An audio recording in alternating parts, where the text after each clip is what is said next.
thermochemistry energetics. देखिएगा, in this branch of chemistry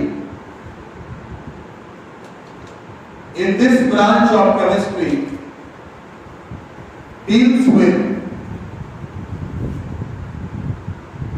with energies.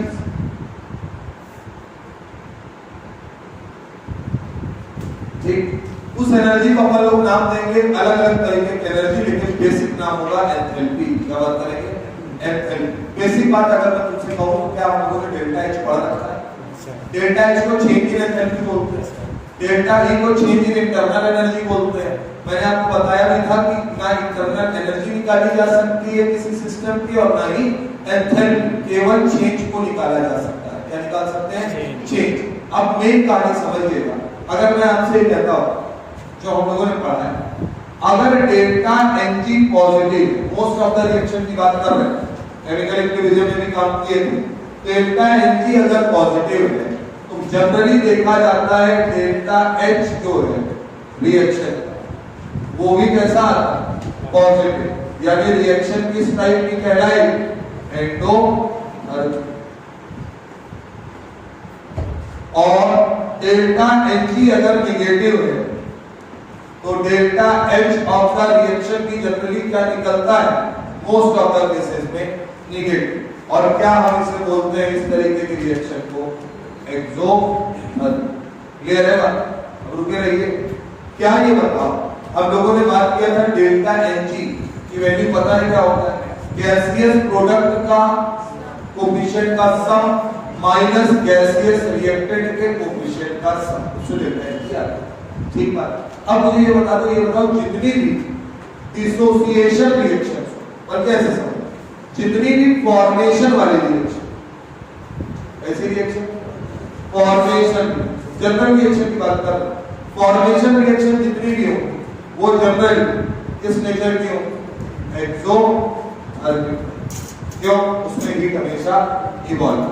दूसरा, जितनी भी डिकम्पोजिशन वाली,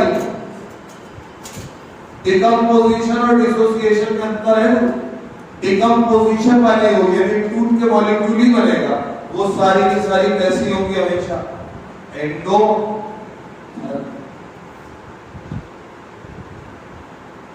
ठीक, यानी डेल्टा H इनके लिए हमेशा नेगेटिव होगा और इनके लिए डेल्टा H हमेशा पॉजिटिव। जितने भी एसिड बेस टाइट्रेशन हो, क्या एसिड बेस, क्या एसिड बेस रिएक्शन को न्यूट्रलाइजेशन बोल रहे हैं? इसी तरीके की रिएक्शन को क्या बोलते हैं बेटा? न्यूट्रलाइजेशन। अब स्ट्रॉन्ग एसिड है, स्ट्रॉन्ग बेस है, वीक एसिड है, स्ट्रॉन्ग बेस है, स्ट्रॉन्ग एसिड है, वीक बेस है, या वीक एसिड है, वीक बेस।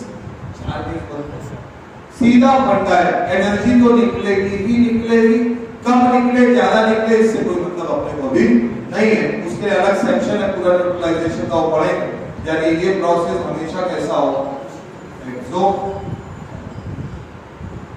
डेल्टा H का जो वैल्यू है वो हमेशा आएगा नेगेटिव। एक बार जो आपको पता है उसकी बात कर। अगला आयनाइजेशन रिएक्शन, इलेक्ट्रॉन जब निकलता है, बोलो तो क्या ये आयनाइजेशन पोटेंशियल वाली रिएक्शन? तो आईपी बोलते थे। ये हमेशा कैसी हो? एंडोथर्मिक। यानी डेल्टा H हमेशा इनके लिए क्या होगा? पॉजिटिव। क्लियर? अगला इलेक्ट्रॉन एफिनिटी कैसा टर्म? बोलो जनरल केस की बात करेंगे तो कैसा है? एक्सोथर्मिक। हमेशा एनर्जी क्या होती है? रिलीज ही होती है। तो इसका मतलब अगर कोई एलिमेंट है और इलेक्ट्रॉन एक्सेप्ट करके क्या बनाए? E माइनस, तो इसका सीधा सा मतलब है डेल्टा H का वैल्यू हमेशा क्या होगा? नेगेटिव। यानी हम उसे क्या मानेंगे? छापो तो अभी तुम्हें ढूंढ के बताना है। कोऑर्डिनेशन याद है? हीट ऑफ, अरे यार ऑर्गेनिक में पढ़े भाई हो तो एल्कीन के लिए बोलो ना, हीट ऑफ हाइड्रोजनेशन की बात कर ले। या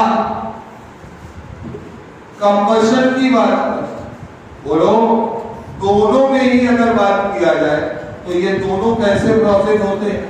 एक्सोथर्मिक। और हमेशा डेल्टा एच क्या होगा?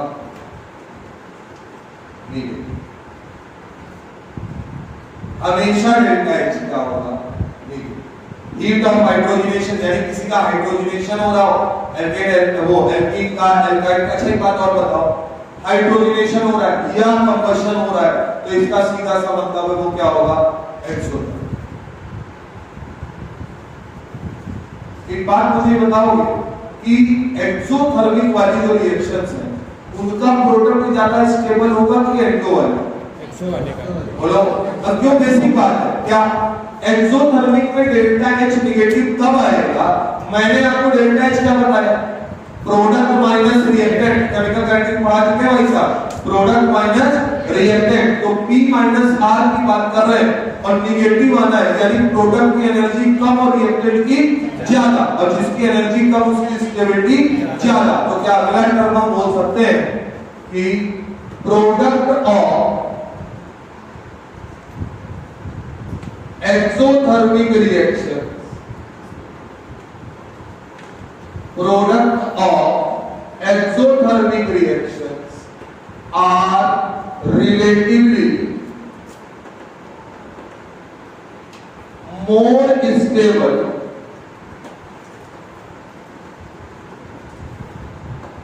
with respect to endothermic reactions.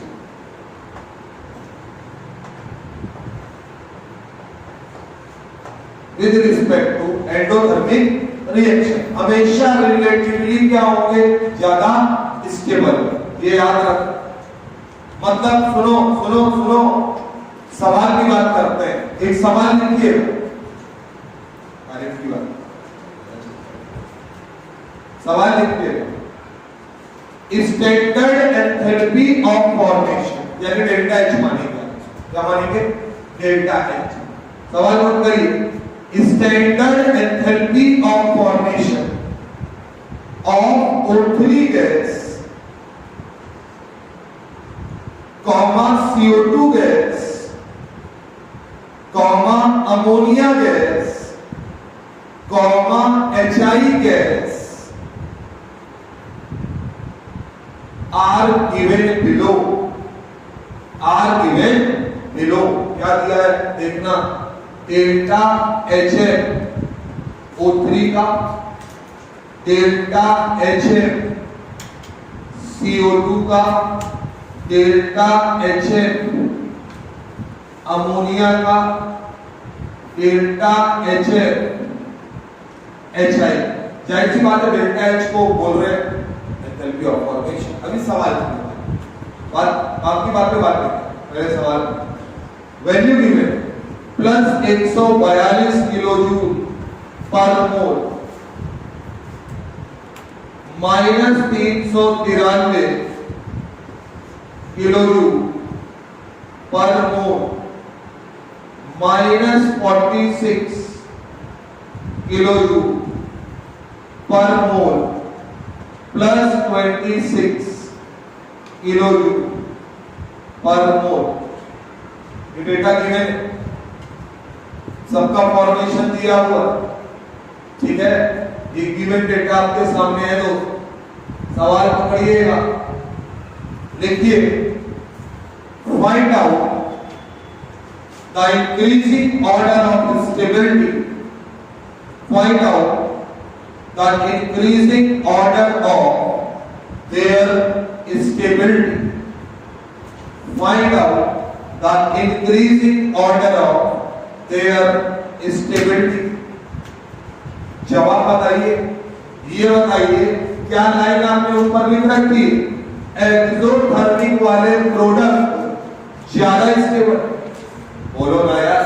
तो ये बताओ, सुनना, क्या अगर रिएक्शन एक्सोथर्मिक, एक बात बता दे, तुम इस जुगाड़ में अगर रहे कि सवाल के बाद या सवाल से पहले थ्योरी आएगी तो इस चैप्टर का खेल थोड़ा सा अलग कर देंगे। क्या इसमें थ्योरी सवाली थ्योरी और थ्योरी ही सवाल है, बस तुम्हें भी अंदाजा हो जाएगा 15 मिनट।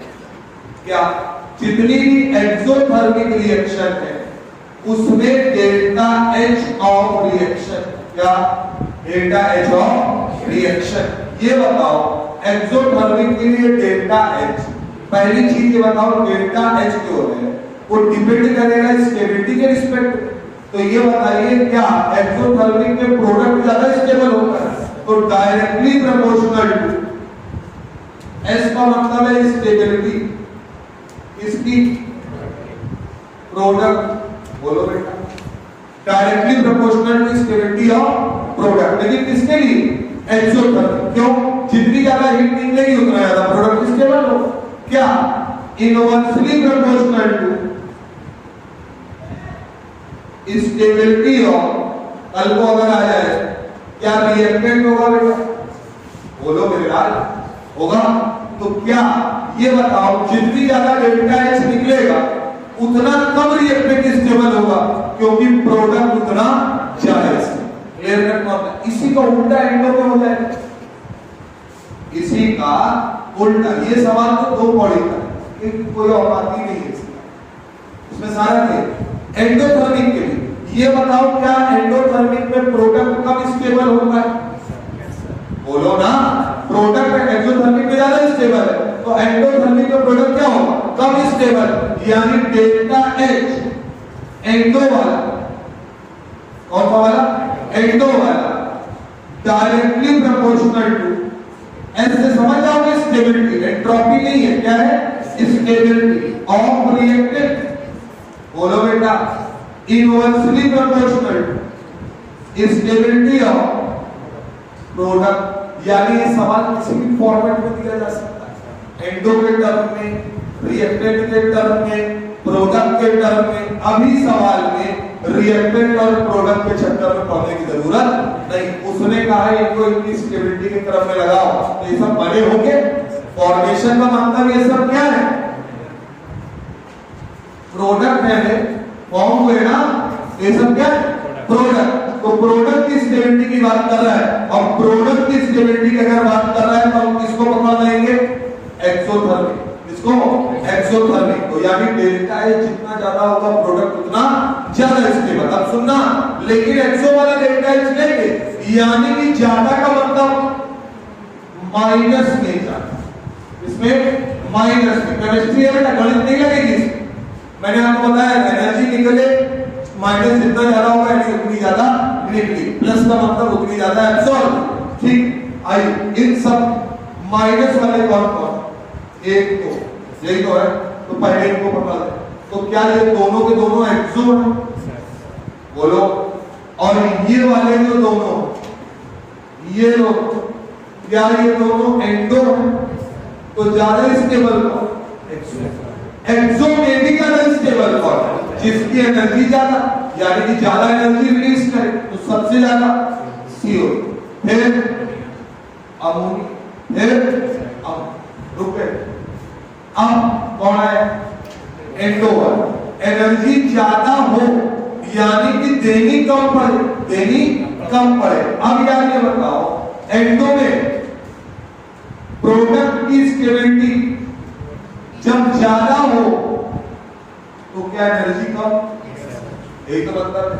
तो प्रोडक्ट की स्टेबिलिटी ज्यादा किसकी हो? जिसकी एनर्जी कम हो। यानी फिर कौन आएगा? H। और लास्ट में कौन जाएगा? ओजोन। और क्या यही कारण है इसी वजह से डिप्लीशन ऑफ ओजोन लेयर थोड़ा सा होता है। सामने कुछ लिख दे रहा हूं, आप मुझे बता दें। C2H2 plus 5/2O2 is 2 times CO2 plus H2O। दूसरी reaction NaOH plus HCl gives NaCl plus water. तीसरी reaction H plus H gives hydrogen. चौथी reaction N2 plus O2 gives N2O2. पांचवी reaction 2 times KClO3 gives 2 times KCl plus 3 times O2. छठी reaction NaCl plus water gives NaOH plus HCl. सातवां ammonia gas gives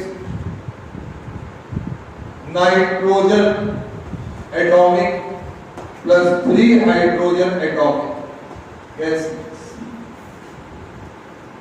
आठवां Na minus electron gives Na plus.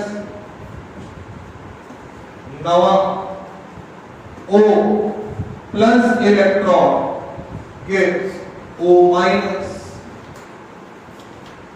दसवां half N2 plus 3/2 H2 gives ammonia. 10 है, बता दो.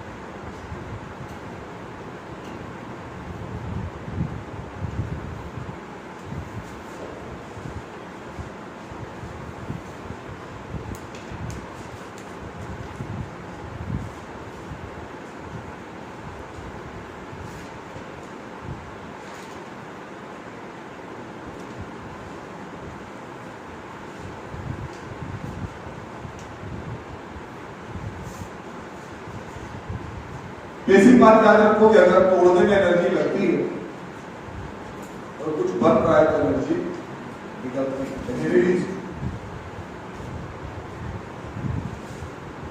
लिख पाए. Reaction का नाम लिखना है और साथ में रिएक्शन का टाइम एक्सो या देखना भी. आप ये बताओ, देख के चलना. पहली रिएक्शन की अगर बात करें तो क्या ऑक्सीजन प्रेजेंस में जलाया जाएगा किसी हाइड्रोकार्बन तो क्या वो CO2 और वाटर दे रहा है? ऐसी रिएक्शन को क्या कंबशन को बोलो बेटा. कैसी रिएक्शन? कंबशन. तो कंबशन रिएक्शन जितनी भी होगी वो सारी की सारी किस नेचर की होंगी? एक्सो.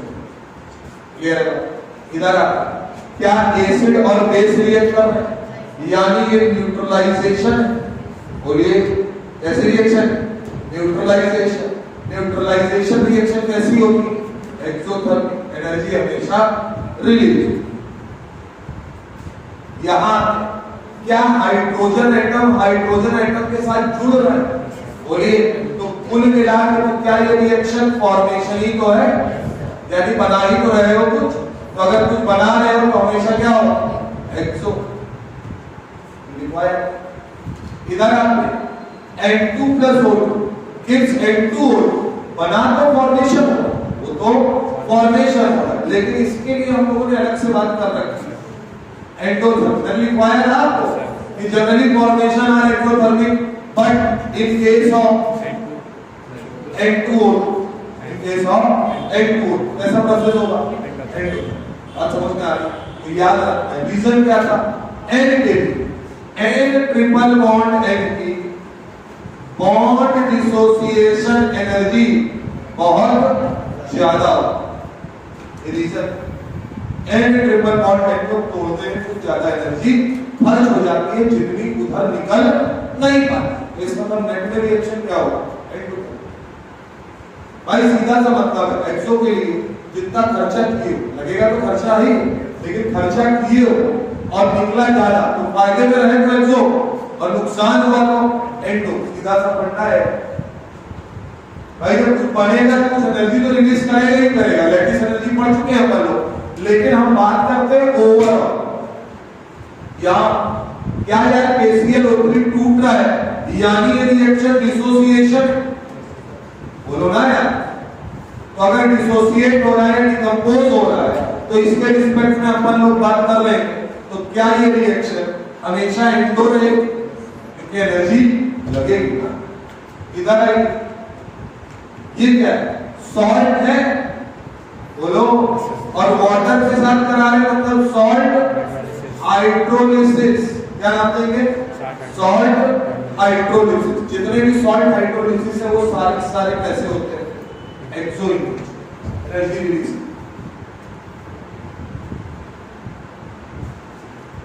सॉल्ट हाइड्रोलिसिस को क्या मानेंगे? एक्सो।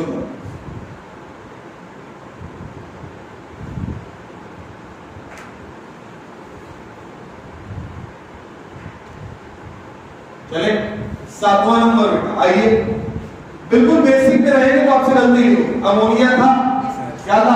अमोनिया था। मान लो तुम कभी फंस जाओ, जैसा मैं तुम्हें यहाँ बता रहा हूँ, अगर उतनी बुद्धि तुमने लगा ली तो काम बन जाए। ये बताओ, इन्होंने कहा ये अमोनिया है, बोले ठीक है, बोले क्या बनाना? बोले नाइट्रोजन और हाइड्रोजन। बोले अच्छा, बोले नाइट्रोजन हाइड्रोजन बनाना यानी अलग अलग कर रहे हो, यानी क्या किए हो? तोड़े हो तो एनर्जी लगती है कि निकलती है? लगती है। यानी ये क्या है? डिसोसिएशन। और क्या बॉन्ड का डिसोसिएशन? बोलो बेटा, तो क्या बोलेंगे? Bond dissociation. रिएक्शन का टाइप भी याद रखते चलना है। यानी कि सुन लो, इसमें मैंने क्या किया, तुम्हारा टाइम बचा दिया। ऐसे मैं पढ़ा था, ये फलानी रिएक्शन को सॉल्ट हाइड्रोलिसिस बोलते हैं, इसको कंबशन बोलते हैं, इसको हाइड्रोजनेशन बोलते हैं। इससे अच्छा एक भी बात करा तो बवाल खत्म करो यार। हाँ, तो बॉन्ड टूट रहा है यानी बॉन्ड डिसोसिएशन, और बॉन्ड डिसोसिएशन है यानी एंडोथर्म। एंडोथर्म ये Na सुनना, यहां लिखा है माइनस। माइनस, माइनस का मतलब निकलना, माइनस का मतलब निकलना, यानी Na से इलेक्ट्रॉन निकल रहा है। बहुत लोग कहेंगे हम इसको देख के बताते हैं कि अच्छी बात, अगर इलेक्ट्रॉन निकल रहा है तो क्या ये आयनाइजेशन हो रहा है? बोलो, तो क्या यहाँ आयनाइजेशन पोटेंशियल वाली बात है? तो आयनाइजेशन पोटेंशियल की अगर बात करेंगे तो हमेशा कैसा होगा? क्योंकि एनर्जी हमेशा देनी पड़ेगी। इधर कोई इलेक्ट्रॉन को एक्सेप्ट कर रहा है, क्या कर रहा है? एक्सेप्ट कर रहा है, तो क्या ये इलेक्ट्रॉन एफिनिटी वाला चक्कर है? बोलो, और इस केस में अगर बात करेंगे तो हमेशा एनर्जी रिलीज हो, यानी एक्सोथर्म। इधर N2H2 मिलके क्या बना रहे हैं? अमोनिया। ये क्या है? फॉर्मेशन। क्या है? फॉर्मेशन। एंडो लिखेंगे, एक्सो लिखेंगे, सोच के बताना। इस बार एक्सो, ये क्या है? फॉर्मेशन। क्या लिखते हैं? क्योंकि ये हम लोगों ने केमिकल लिखी। और एक बात बताओ, अगर यील्ड ऑफ अमोनिया बढ़ाना है तो यहां बात कर लेंगे ना, यील्ड ऑफ अमोनिया को क्या करना है? इंक्रीज करना। इक्विलिब्रियम में पढ़ के आए यार। तो अब ये तुम मुझे बता दो, टेम्परेचर और प्रेशर क्या होगा? एक्सोथर्मिक रिएक्शन है, लीच एंड टेल प्रिंसिपल के हिसाब से अगर टेम्परेचर को घटा दें, रिएक्शन उस डायरेक्शन में भागेगी जहां एनर्जी या हीट इवॉल्व हो रही है। एक्सोथर्मिक तो आगे इवॉल्व हो रही है, यानी टेम्परेचर को क्या कर दें? हटाया तो रिएक्शन कहां गई? क्लियर है? अगला प्रेशर के रिस्पेक्ट में बात करें, प्रेशर को अगर बढ़ा लो तो प्रेशर के बढ़ाने से रिएक्शन उस डायरेक्शन में जाएगी जहां गैसियस मोल कम बन रहे हैं। इधर 2 बन रहे हैं और इधर 1, यानी प्रेशर को क्या कर बढ़ा दो, तभी कहां जाएगी? फॉरवर्ड जाएगी।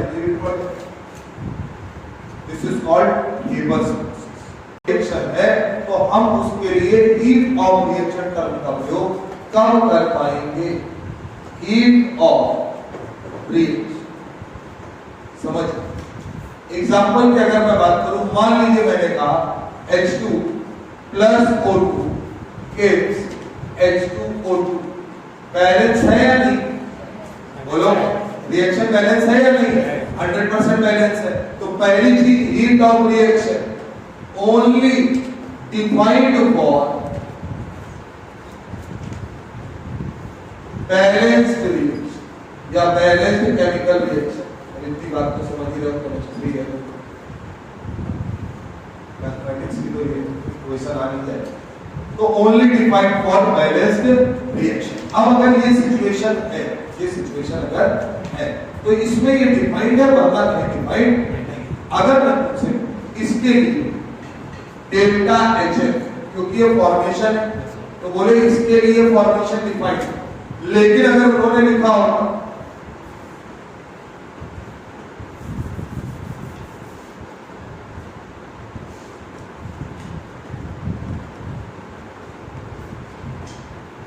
नहीं डिफाइंड नहीं, क्योंकि बैलेंस नहीं, तो ये रिएक्शन बैलेंस, इसका मतलब बैलेंस के लिए केवल डिफाइंड है, बाकी नॉन बैलेंस या अनबैलेंस रिएक्शन नहीं। पहली। दूसरी बात, अगर बात किया डेल्टा HF, तो मैं यहां बोल रहा हूं रिएक्शन वर्सेस डेल्टा H। समझ ही जाओ रिएक्शन की बात।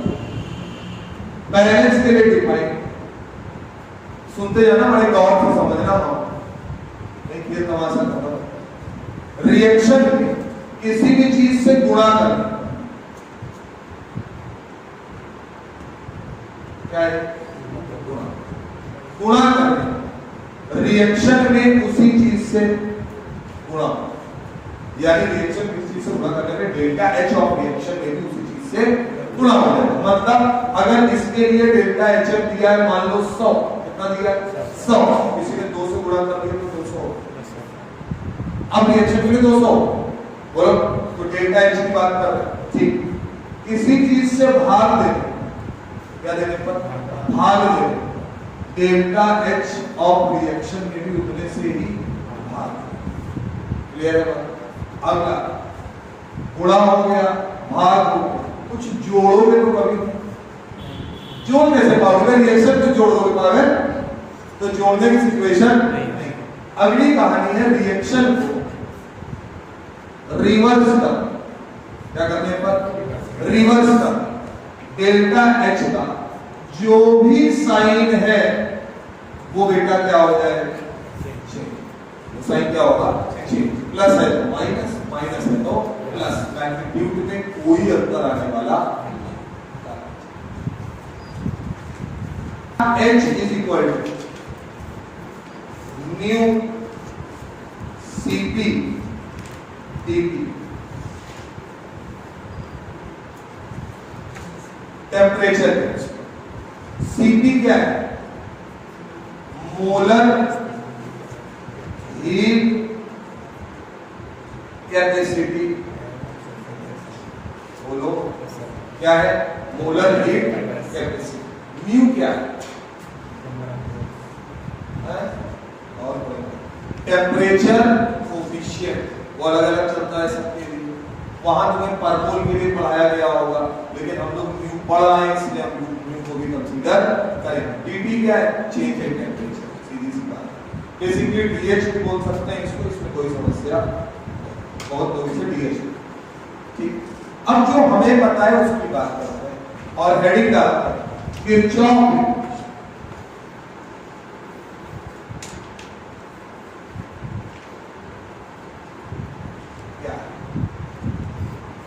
किरचॉफ इक्वेशन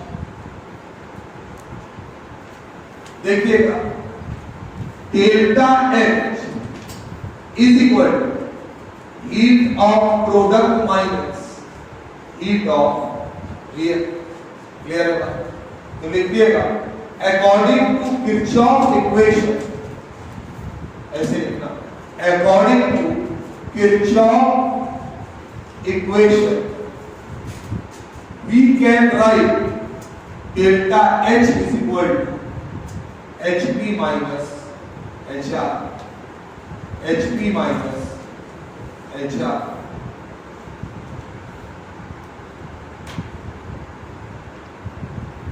ठीक, अब differentiate with respect to temperature T। किसके रिस्पेक्ट में डिफरेंशिएट किए? With respect to temperature. तो अगर डिफरेंशिएट किए तो क्या लिखोगे? Delta H upon dt। बोलो है ना यार, यहाँ क्या लिखोगे? d बाई dt और इसमें लिखोगे Hb minus d by dt और यहाँ लिखोगे HR। यही तो होगा। अब ये बताओ, सुनते चलना बड़े गौर से, dH अपॉन dt क्या अप्रोक्सीमेट Cp के बराबर है?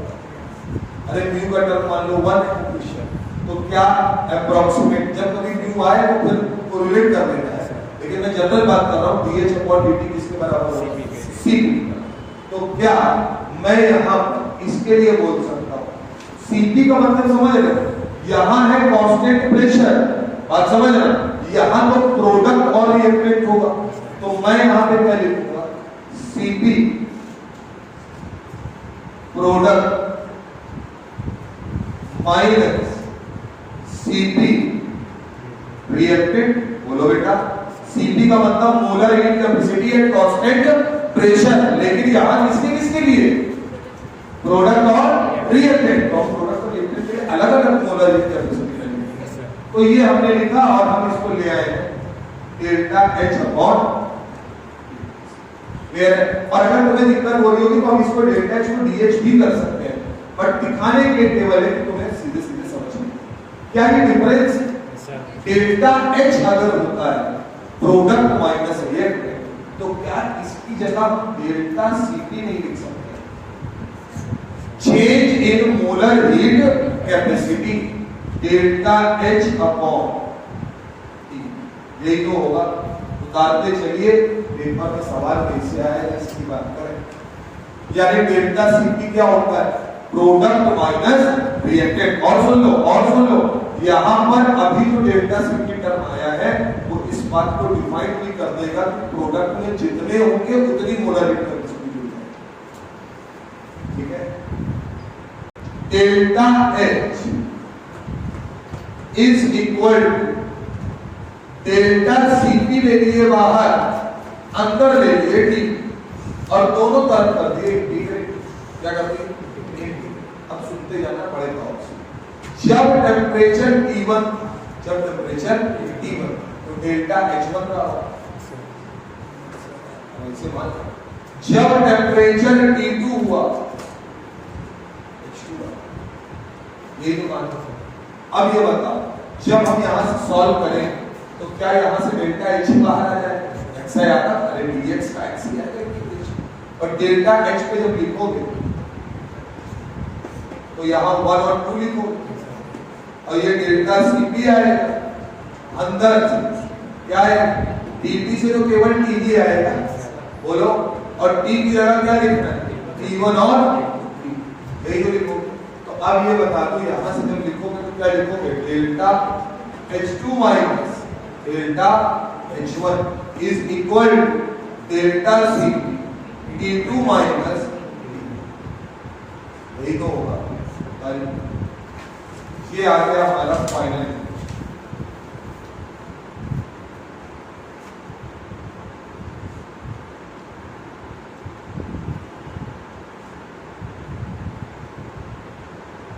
डेल्टा H2 कब का है? एंथैल्पी है, T2 टेम्परेचर। डेल्टा H1 कब पे है? T1 temperature. याद रखो, ये इक्वेशन याद रखो।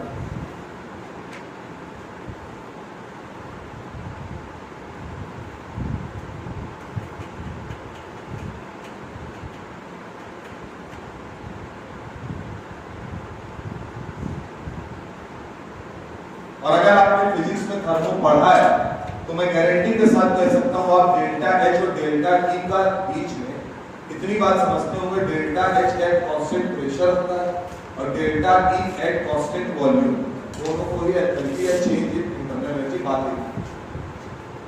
अगर इसी मैं डेल्टा H की जगह क्या करूं? डेल्टा E, तो क्या वो कांस्टेंट वॉल्यूम पे आएगा? तो अगर इंटरनल एनर्जी कभी दी तो क्या हम लोग इसको लिखेंगे? मतलब डेल्टा का कोई सिग्निफिकेंस डेल्टा भी हटा दें, H2 माइनस H1 लिख सकते हो, ये डेल्टा H रिएक्शन वाला है, समझ में आ रहा है कि नहीं? तो यहां पे अगर मैं बोलूं तो क्या E2 माइनस E1 लिख दूं?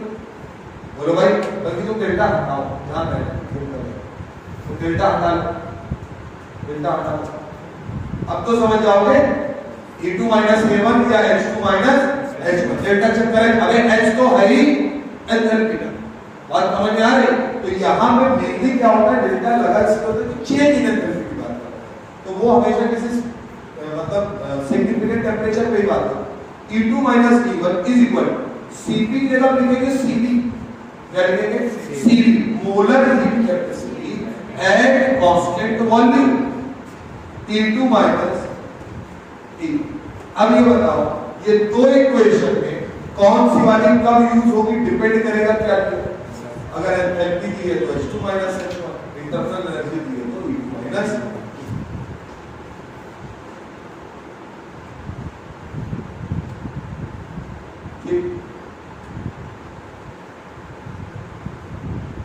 और नीचे लिख लीजिएगा कि ये तो तुम्हारे लिए लिखवा ली, नीचे नोट करके जरूर लिख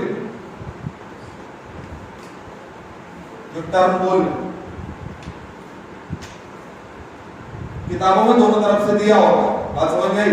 बेसिकली H2 माइनस H1 का कोई सिग्निफिकेंस है नहीं, तो अलग अलग डेल्टा हमेशा हम क्या निकाल सकते हैं? चेंज, तो चेंज का चेंज निकलेगा, बात समझ में आ रही है?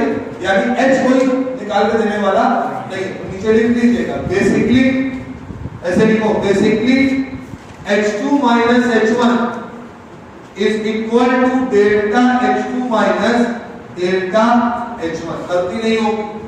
E2 minus E1 is equal to delta E2 minus delta E1। कोई ये नहीं कहेगा ना कल को आपके मेरे पास इस साल ये बताइए ये भी तो डिफरेंस है, तो क्या डबल डेल्टा लगाते हैं? तो डिफरेंस का भी डिफरेंस होता है, इसमें कोई बड़ी बात। सवाल देखते हैं और इन दोनों इक्वेशन को ही क्या नाम दे, ये क्या कहलाएंगे? Kirchhoff's equation.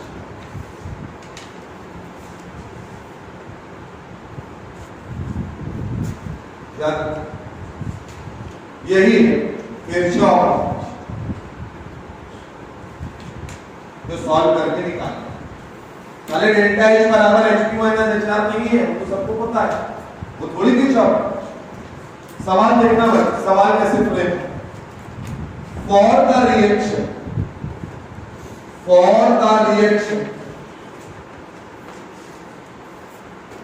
N2 plus 3H gives 2 times ammonia. Delta H is equal to 91 minus 91.9 kilojoule at a 27 degrees Celsius. At a 27 degrees Celsius, what will be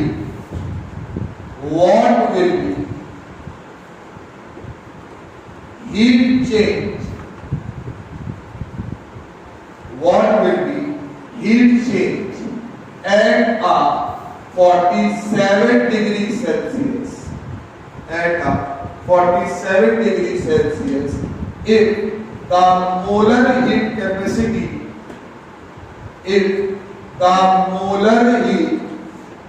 capacity at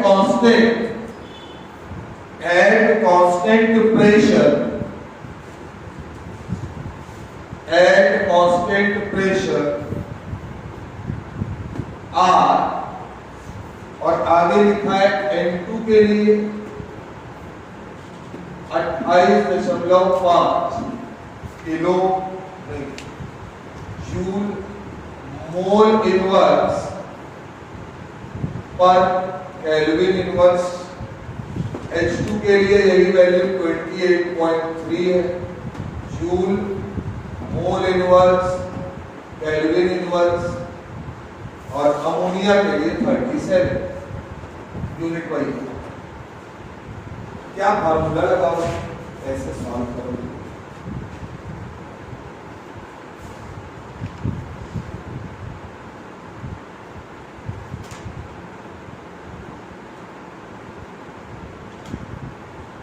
अगर ये सवाल आ गया तो आप वहां क्या करोगे, ये करोगे।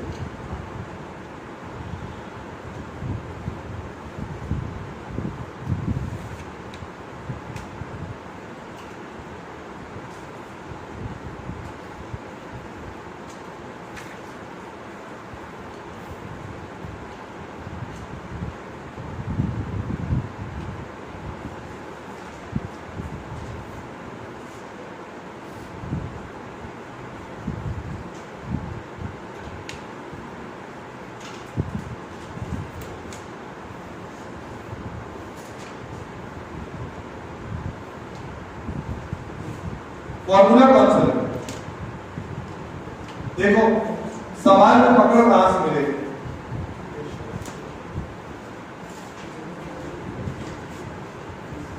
Molar heat capacity at constant pressure, मतलब बोल गए ये सीपी वाला मामला है, तो फॉर्मूला सीपी वाला लगे। और प्रेशर में तो डेल्टा एच आता है एंथैल्पी, तो क्या लिखो, delta H2 minus delta H1, सही यही तरीका, इसलिए इस तरीके में लिखूंगा, is equal to delta Cp, delta Cp और इनटू T2 माइनस, ठीक। पहली चीज मुझे ये बता, डेल्टा H या डेल्टा H की यूनिट क्या किलो जूल है, बोलिए। तो एनर्जी की यूनिट सेम होनी चाहिए, तो क्या डेल्टा Cp की यूनिट किलो जूल में रखेंगे? यही सवाल में गलती होगी थर्मो में, और कुछ गलती नहीं है। यूनिट को क्या रखेंगे, सेम, पहली बात। दूसरा, डेल्टा Cp को निकालेंगे और कैसे निकालेंगे, C product minus C reactant, बल्कि ऐसे Cp प्रोडक्ट, प्रेशर है ना कांस्टेंट, और Cp रिएक्ट, यही तो होगा बेटा, ऐसे ही निकालेंगे, ठीक है। इससे क्या निकलेगा, डेल्टा C, ठीक है। आइए प्रोडक्ट की बात करें। पहली चीज रिएक्शन के लिए N2 plus 3H2 gives 2 times ammonia. याद रखना, क्या अपने को जो कुछ भी गिवन है वो पर मोल गिवन है, इसका मतलब जितनी बार वो है उतनी बार मल्टीप्लाई तो होगा ही होगा। तो क्या मैं ये लिखूंगा प्रोडक्ट में, समझना, 2 टाइम्स, देखो 2 टाइम्स, अब प्रोडक्ट में कौन है, अमोनिया, तो अमोनिया का क्या लिखोगे, मोलर हीट कैपेसिटी, कहां है अमोनिया, 37, यानी 2 गुणे 37, समझ में आया कि नहीं, बोलो भैया। माइनस माइनस डब्बे के अंदर बंद कर दिए क्योंकि रिएक्टेंट ज्यादा है। N2 क्या, N2 क्या, N2 एक बार है यानी 1 N2 के पास पहुंचे 28.5 प्लस 3 टाइम्स हाइड्रोजन, हाइड्रोजन के लिए दिया है सेम है क्या, 28.3 ये। लेकिन तो ये सब करते समय एक बात याद रखना, तुम्हें सब कुछ किसमें रखा हुआ है, जूल। मुझे ज्यादा नहीं पता, मुझे बाकी यूनिट से कोई किसमें लिया है, जूल। और तुम जब ऊपर लिखोगे तो किसमें लिखोगे, किलो। ये तुम बात कर चुके। निकालो डेल्टा Cp, बताओ वैल्यू, बताओ भाई, तुम्हारी जिम्मेदारी है। डेल्टा Cp कितना,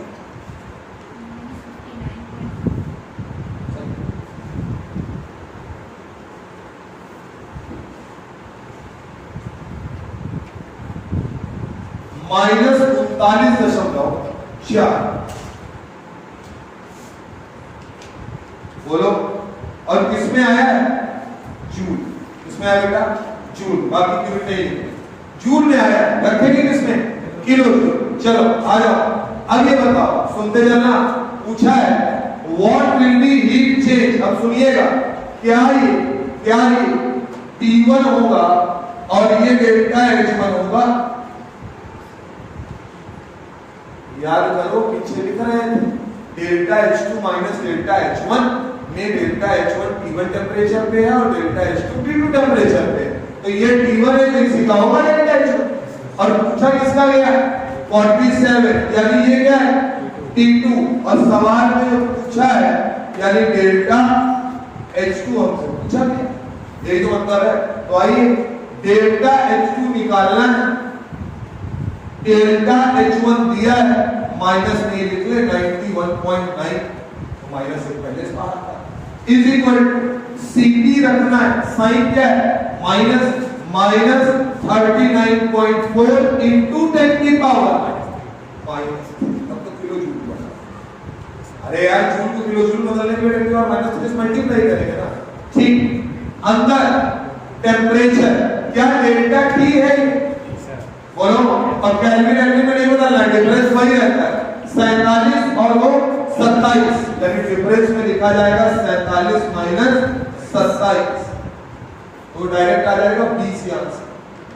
डेल्टा H2 सॉल्व करना है, delta H2 plus 91.9 minus 39.4 into 10 की पावर माइनस 3 इंटू 20, ये माइनस है, बताओ भी।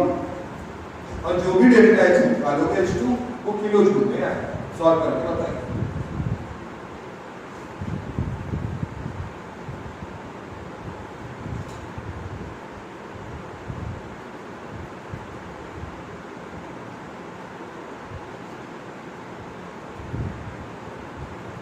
तरीका समझ में आ रहा है?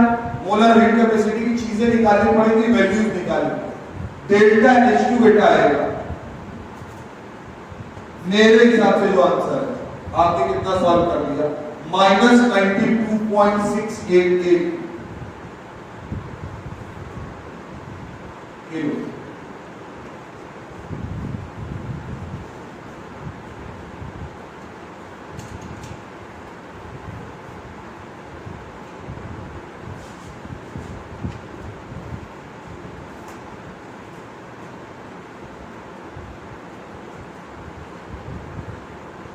चले सुनो, बहुत हीरो नहीं बनना होता है। 39.4 का मतलब 40, बोलो ना यार 40 और ये 20 समझना, 40 20 80 है, 40 और 20 बता रहे कह रहे 80, 40 और 20 80 कर लो, ये 40 और ये 20 दोनों का एक जीरो खा गया ये, तो 10 की पावर -1 खड़ा है और यहाँ से केवल 1 आया, कितना आया 8, क्या ये 0.8 आएगा और यहाँ से माइनस 91.9 आएगा, दोनों का साइन माइनस है यानी जुड़ेगा, माइनस 91.9 माइनस 0.8 अप्रॉक्सीमेट 92.7, कोई प्रॉब्लम नहीं।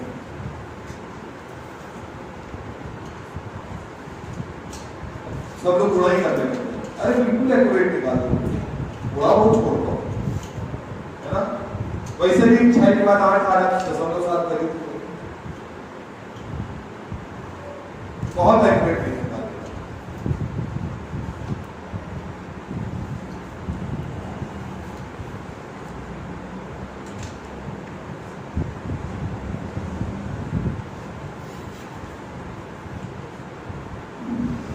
चले डेल्टा H और डेल्टा E के बीच का रिलेशन, दो relation, delta H is equal to delta E plus P delta,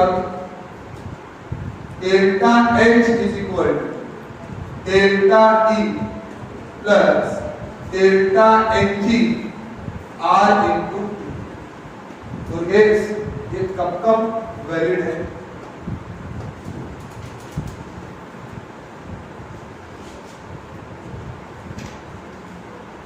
क्या कांस्टेंट रखेंगे तब फॉर्मूला बदलेगा?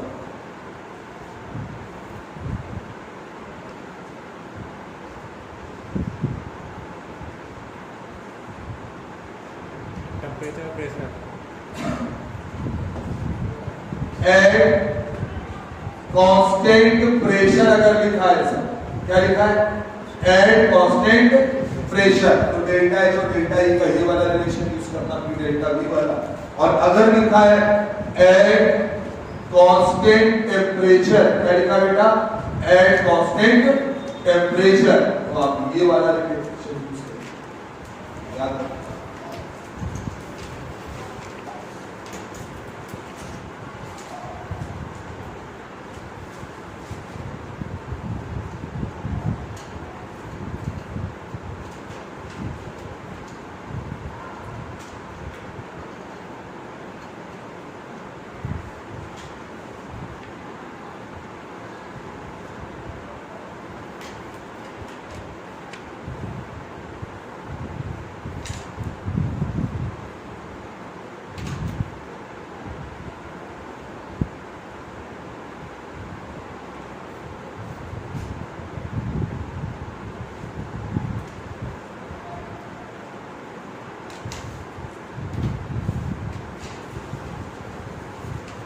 अब डेल्टा एच को नाम देना शुरू करें।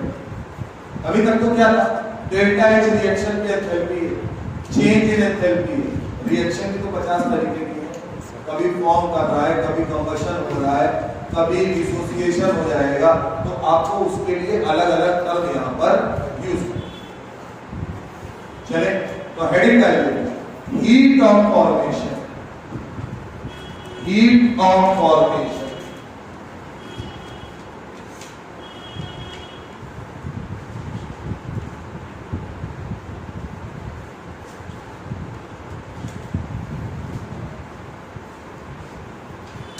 दो टर्म यूज हो गए, हीट ऑफ फॉर्मेशन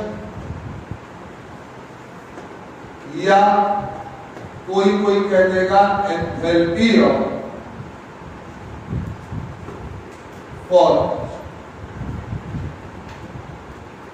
पहली बात, रिप्रेजेंटेशन डेल्टा HF नॉट, इससे रिप्रेजेंट करें delta HF not. Standard form लेते हैं, delta HF heat of formation हो गया, बोलो डेल्टा HF नॉट क्या हुआ, standard change in enthalpy for formation. Standard enthalpy का मतलब समझ लेना, प्रेशर 1 atm, प्रेशर 1 atm 1 मोल के लिए डिफाइंड है।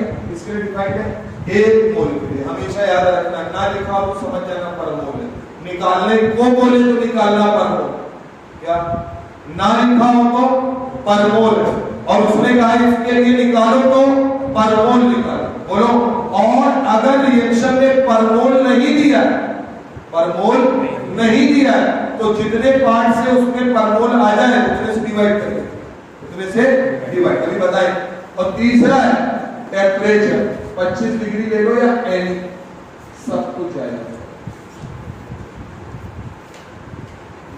अरे भाई रिएक्शन तो होगी ना, तो फर्जी बात हम नहीं करेंगे कि 25 हर बार स्टैंडर्ड कंडीशन पे ही नहीं चलेगा।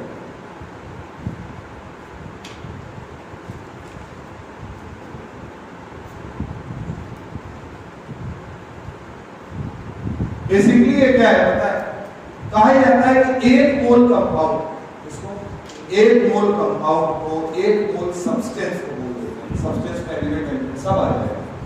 1 मोल सब्सटेंस को उसके कंसिक्वेंट्स, इससे बनाने का कंसिक्वेंट एलिमेंट से बनाने पर या कंसिक्वेंट जो पार्ट है उससे बनाने पर जो एनर्जी का आदान प्रदान होगा, यानी या तो एनर्जी रिलीज होगी या एनर्जी नहीं बढ़ेगी, उससे क्या कहेंगे, हीट ऑफ फॉर्मेशन या enthalpy of formation of that compound. पहली चीज सबसे इंपॉर्टेंट क्या है, कितना बनना चाहिए,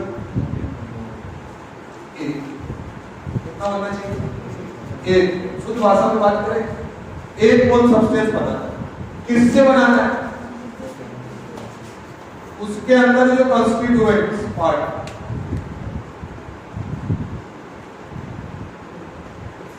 समझ रहे, कंस्टिट्यूएंट पार्ट का मतलब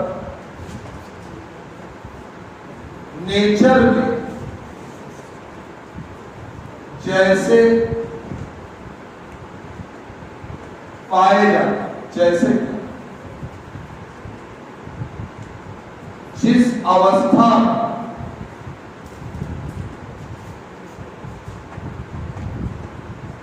पाए जाते हैं, ऐसी अवस्था कहलाती है स्टैंडर्ड कंडीशन। ऐसी स्टैंडर्ड फॉर्म बनती हो अवस्था को क्या बोलेंगे? Standard form. बात समझ? इसका मतलब क्या है? एक मोल सब्सटेंस बना लो, लेकिन किससे बनाओ? नेचर में जैसे पाया जाता हो वैसे। ठीक, मतलब बनाए बोले अगर बनाए तो जो डेल्टा एच आएगा वो या तो पॉजिटिव आएगा या नहीं। बोलिए ऐसे डेल्टा एच को ही डेल्टा एच एफ नॉट कहने का अधिकार, यानी heat of formation of that substance. Otherwise आप डेल्टा एच एफ नहीं बोलेंगे। अच्छा एक बात, डेल्टा एच क्या है? अब मैं तुम्हें बताऊं।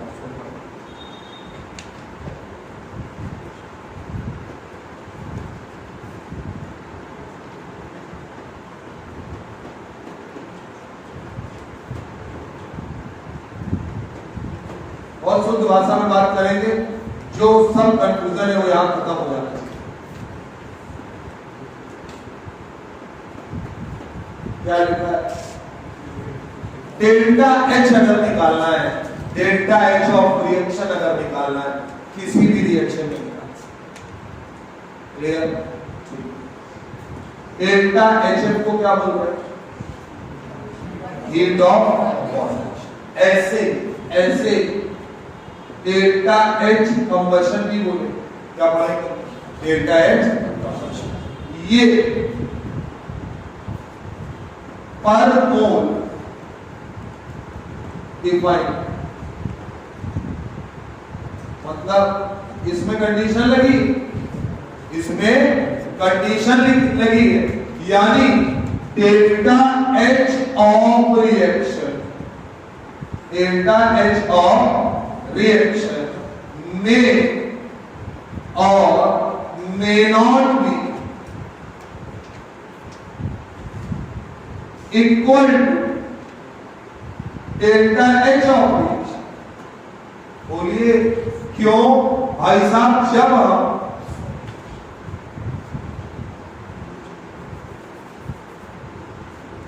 डेल्टा एच कंबशन और delta H formation, delta H combustion delta H formation में और may not be equal to delta H of reaction. इसका रिवर्स भी काम करेगा। डेल्टा एच रिएक्शन की बात करें, बराबर हो भी सकता है और नहीं। क्यों? अगर जो रिएक्शन हमें दी है वो पर मोल दी है, जैसे दी है पर मोल, तो पर मोल दी है तो फॉर्मेशन दिया है, क्योंकि पर मोल डिफाइंड होता है, तो जो डेल्टा एच है वही हीट ऑफ फॉर्मेशन। लेकिन अगर मुझे रिएक्शन ऐसे समझ, ऐसे समझ,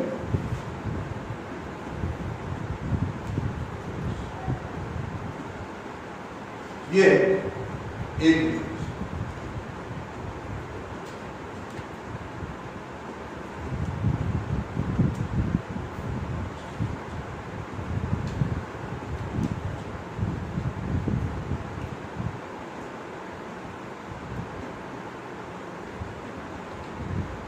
बाकी कुछ लिखा नहीं, मतलब बता क्या दोनों रिएक्शन, हाँ, और जो डेल्टा एच दिया है वो दोनों रिएक्शन का दिया हो, लेकिन ऊपर वाले रिएक्शन जो बन रहा है, हमने मान लिया है ए बी स्टैंडर्ड फॉर्म। थोड़ी देर जो ए बी क्या वो एक मोल बन रहा है? बोलो, तो क्या इस case delta H of reaction is called also called heat of formation of a? बोलो, पर मोल। इस केस 2 मोल बनाने के लिए 200, तो हीट ऑफ फॉर्मेशन ऑफ ए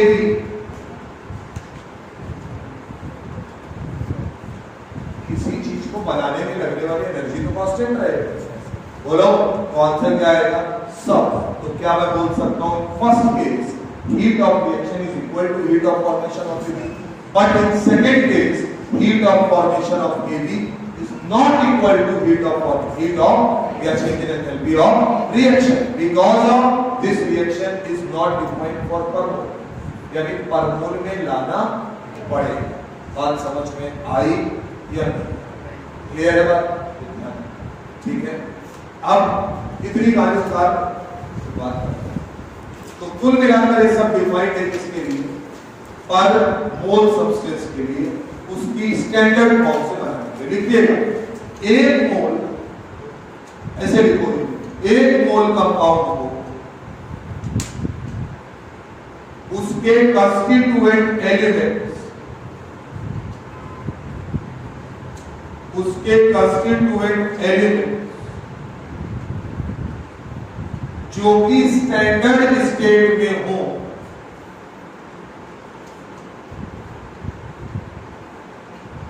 उसके कंस्टिट्यूएंट एलिमेंट्स जो कि स्टैंडर्ड स्टेट में हो से बनाने पर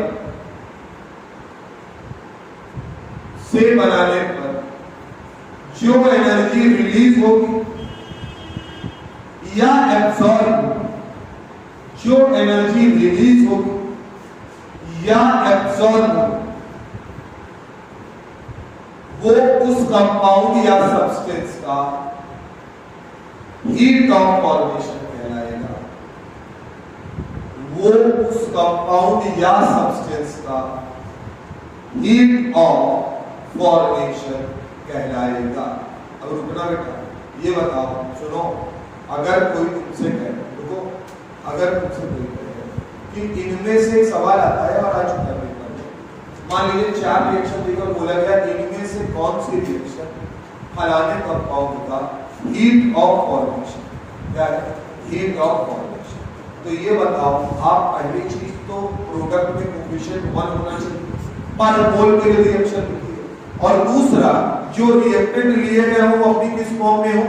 स्टैंडर्ड फॉर्म। कहा क्या जाता है, सुनना, स्टैंडर्ड प्रूफ भी कर दूंगा ये।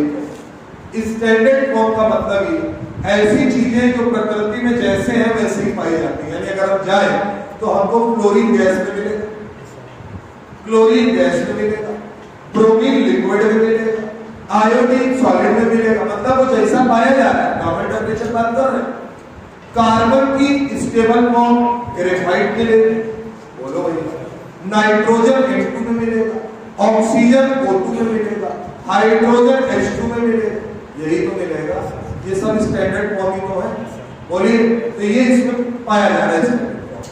फास्फोरस की व्हाइट फास्फोरस की फॉर्म में मिलेगा, सल्फर एसिड ऑर्थोरोम्बिक फॉर्म में मिलेगा। जितने भी एलिमेंट मेटल है, सोडियम, पोटेशियम, रुबिडियम, सब सॉलिड में मिलेंगे एक्सेप्ट मरकरी लिक्विड में। इनको जैसे किसी ने कहा CO2 बनाना है, क्या बनाना है? CO2। तो अभी हम बात करें, लेकिन इतना मुझे बताओ, CO2 अगर बनाना है तो क्या कार्बन और O2 चाहिए हो? पहली बात, कार्बन और O2 अगर अपने को चाहिए तो मुझे इतना बता कि क्या वह पर मोल लिखा है? एक लिख दिया तो पर मोल हो गया, है ना। और CO2 क्या बनाना है? गैस। क्या बनाना है? गैस। ये ध्यान, गैसेस की बात करें। कार्बन और O2, कार्बन की स्टैंडर्ड फॉर्म लेनी, क्या लेनी? स्टैंडर्ड। तो अगर यहां लिखा है डायमंड, क्या लिखा है? और एक इक्वेशन फिर लिखी,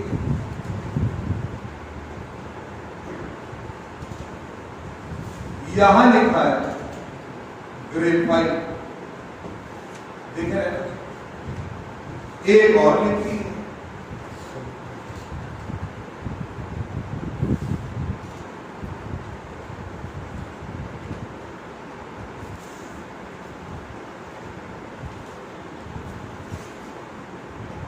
ये इन तीनों में हीट ऑफ फॉर्मेशन कौन सी है?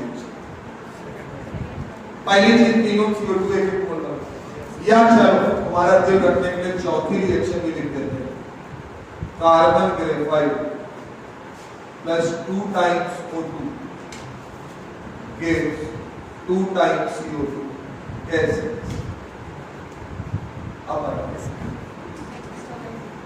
बोलो, पहली वाली रिएक्शन में दिक्कत कहां है? डायमंड की फॉर्म स्टैंडर्ड मैं लिखा दूंगा, बताया। कार्बन की स्टैंडर्ड फॉर्म क्या है? ग्रेफाइट। हीट ऑफ फॉर्मेशन 0 होना चाहिए। मतलब जो चीज लेने जा रहे हैं, किसी ने हमसे कहा CO2 बनाओ, समझना, तो हम गए, समझो, और हवा से ले लिए O2, अरे एयर में है, उससे ले लिए ऑक्सीजन, पैसा नहीं लगना चाहिए। और कार्बन प्रकृति नेचर में तो इंसान घूम रहा है और CO2 बनाने का प्रयास कर रहा है। कार्बन की बात की, कार्बन ग्रेफाइट की अवस्था में बोलो, लेकिन तुरंत बन जाएगा। लेकिन डायमंड से कराओ तो पहले डायमंड को किसको बनता? ग्रेफाइट। यानी कि समस्या है, एनर्जी अलग से कहीं लगी, इसका मतलब स्टैंडर्ड। यहां गलती है, इसलिए यहां सब कुछ सही पर गलती बतानी, यहां CO में गलती। स्टैंडर्ड फॉर्म चाहिए होती, कार्बन मोनोऑक्साइड एलिमेंट है तो मॉलिक्यूल, ठीक। अब यहां तो क्या लिखा है? तो पर मोल, यानी ये रिएक्शन रिप्रेजेंट करेगी heat of formation of CO। और स्टैंडर्ड आपको चालू स्टैंडर्ड फॉर्म भी लिखा दे।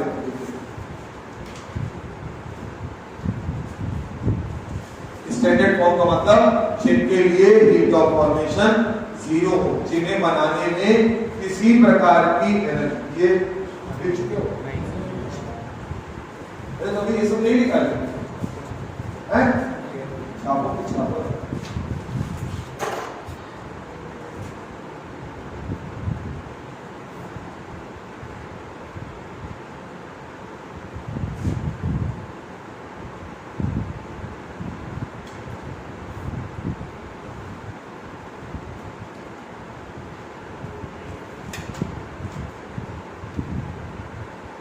मेन बात याद रखनी, कब डिफाइंड है, कब डिफाइंड नहीं, यही मेन है, इसी सवाल होगा।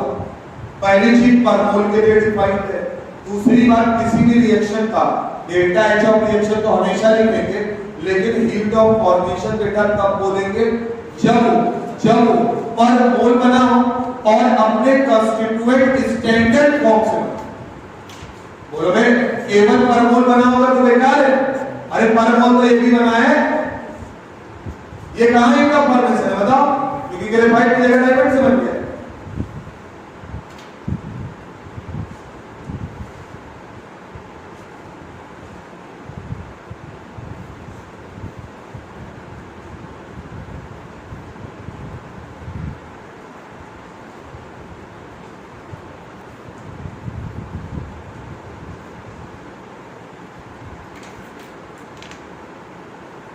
अच्छा, वाटर के लिए हीट ऑफ फॉर्मेशन 0 होगा,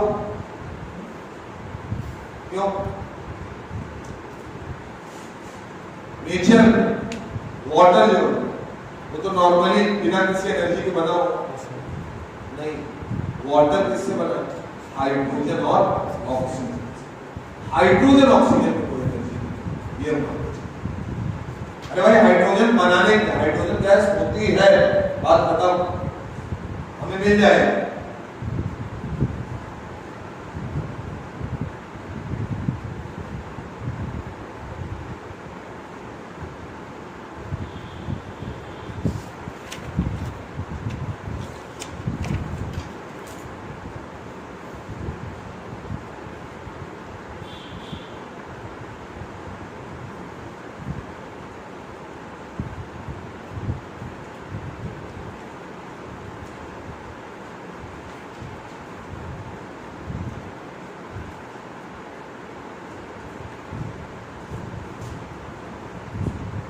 मेन बात मैंने आपके सामने रखी है यहाँ पर, क्या हीट ऑफ फॉर्मेशन होता क्या है, हीट ऑफ रिएक्शन के कब बराबर होगा कब नहीं होगा, और फॉर्मेशन देखते समय आपको याद रखना है जो कंपाउंड बन रहा है वो पर मोल बनना चाहिए, और जिनसे बन रहा है वो उनकी स्टैंडर्ड फॉर्म होनी चाहिए। स्टैंडर्ड फॉर्म भी लिखते हैं, बता चुके हैं, एक बार लिखते हैं। इधर वाले छाप चुके हो क्वेश्चन?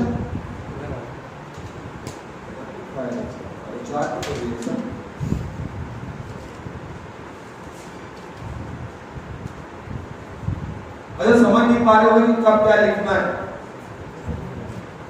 ये भी दिक्कत है।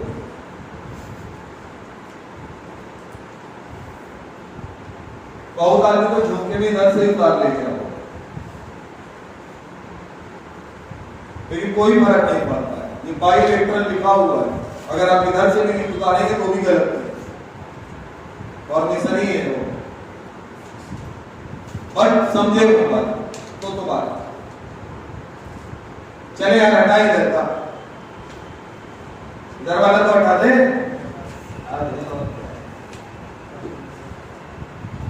खाइए तो नहीं हो, नाश्ता पानी करा दे।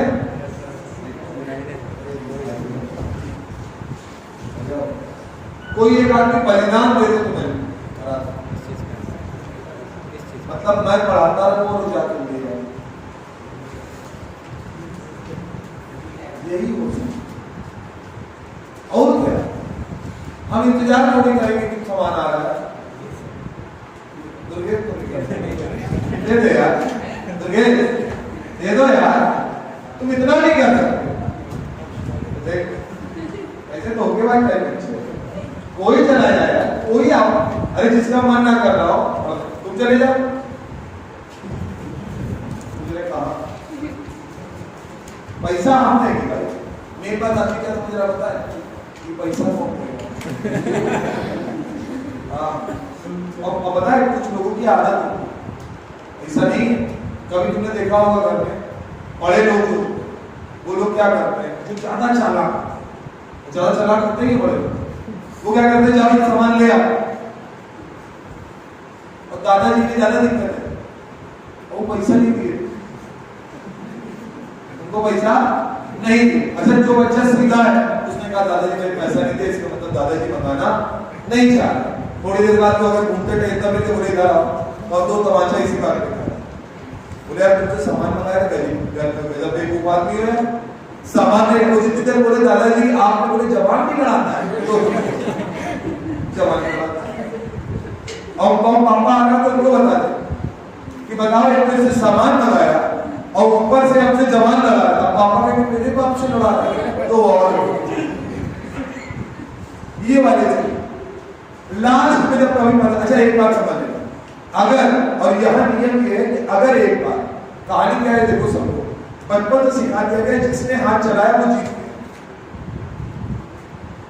जैसे कि अगर घर वालों को पता चल भी जाए कि आप की गलती नहीं, क्या हो कुछ नहीं होगा यार, 2 तमाचे के 5 रुपए पाए जाओगे, 4 रुपया पाए जाओगे, 2 रुपया पाए जाओगे, 1 रुपया अपने औकात के हिसाब से पाए जाओगे। और क्या होगा, घर वाले का ये कोई तो कहेगा नहीं अच्छा अरे बेटा मार दिया, अपने मार दिया तो मार दिया। और कहो ये भी कह दिया जाए कि अच्छा चलो इस बार तो तुमने उस दिन वाली जो हुआ है, घर वाले तो हिसाब किताब नहीं रखते।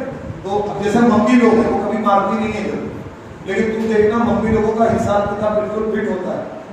जब कभी भी आपकी मम्मी ने आप याद करिए अगर मारा होगा तो आपका जो वो इंस्टेंटेनियस कृत्य है सेम टाइम पे जो आपने किया उसके साथ साथ उन्होंने पुराने 10 भी गिनाए तो आप उसमें भी मारती रहे, क्योंकि जनरली उन्होंने तुम्हें बचाया ही है, तो उनकी वाली मार बाकी रहेगी।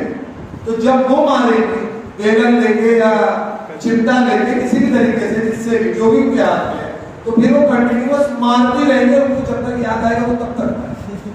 पापा लोग साथ एक दो तमाचा मार के छोड़ देते, पता 2 तमाचे मारे रोने लगे, सब नीचे कर लिया। तो कुल मिलाकर पिताजी की स्थिति है कि अगर आप वो कहानी ये वाली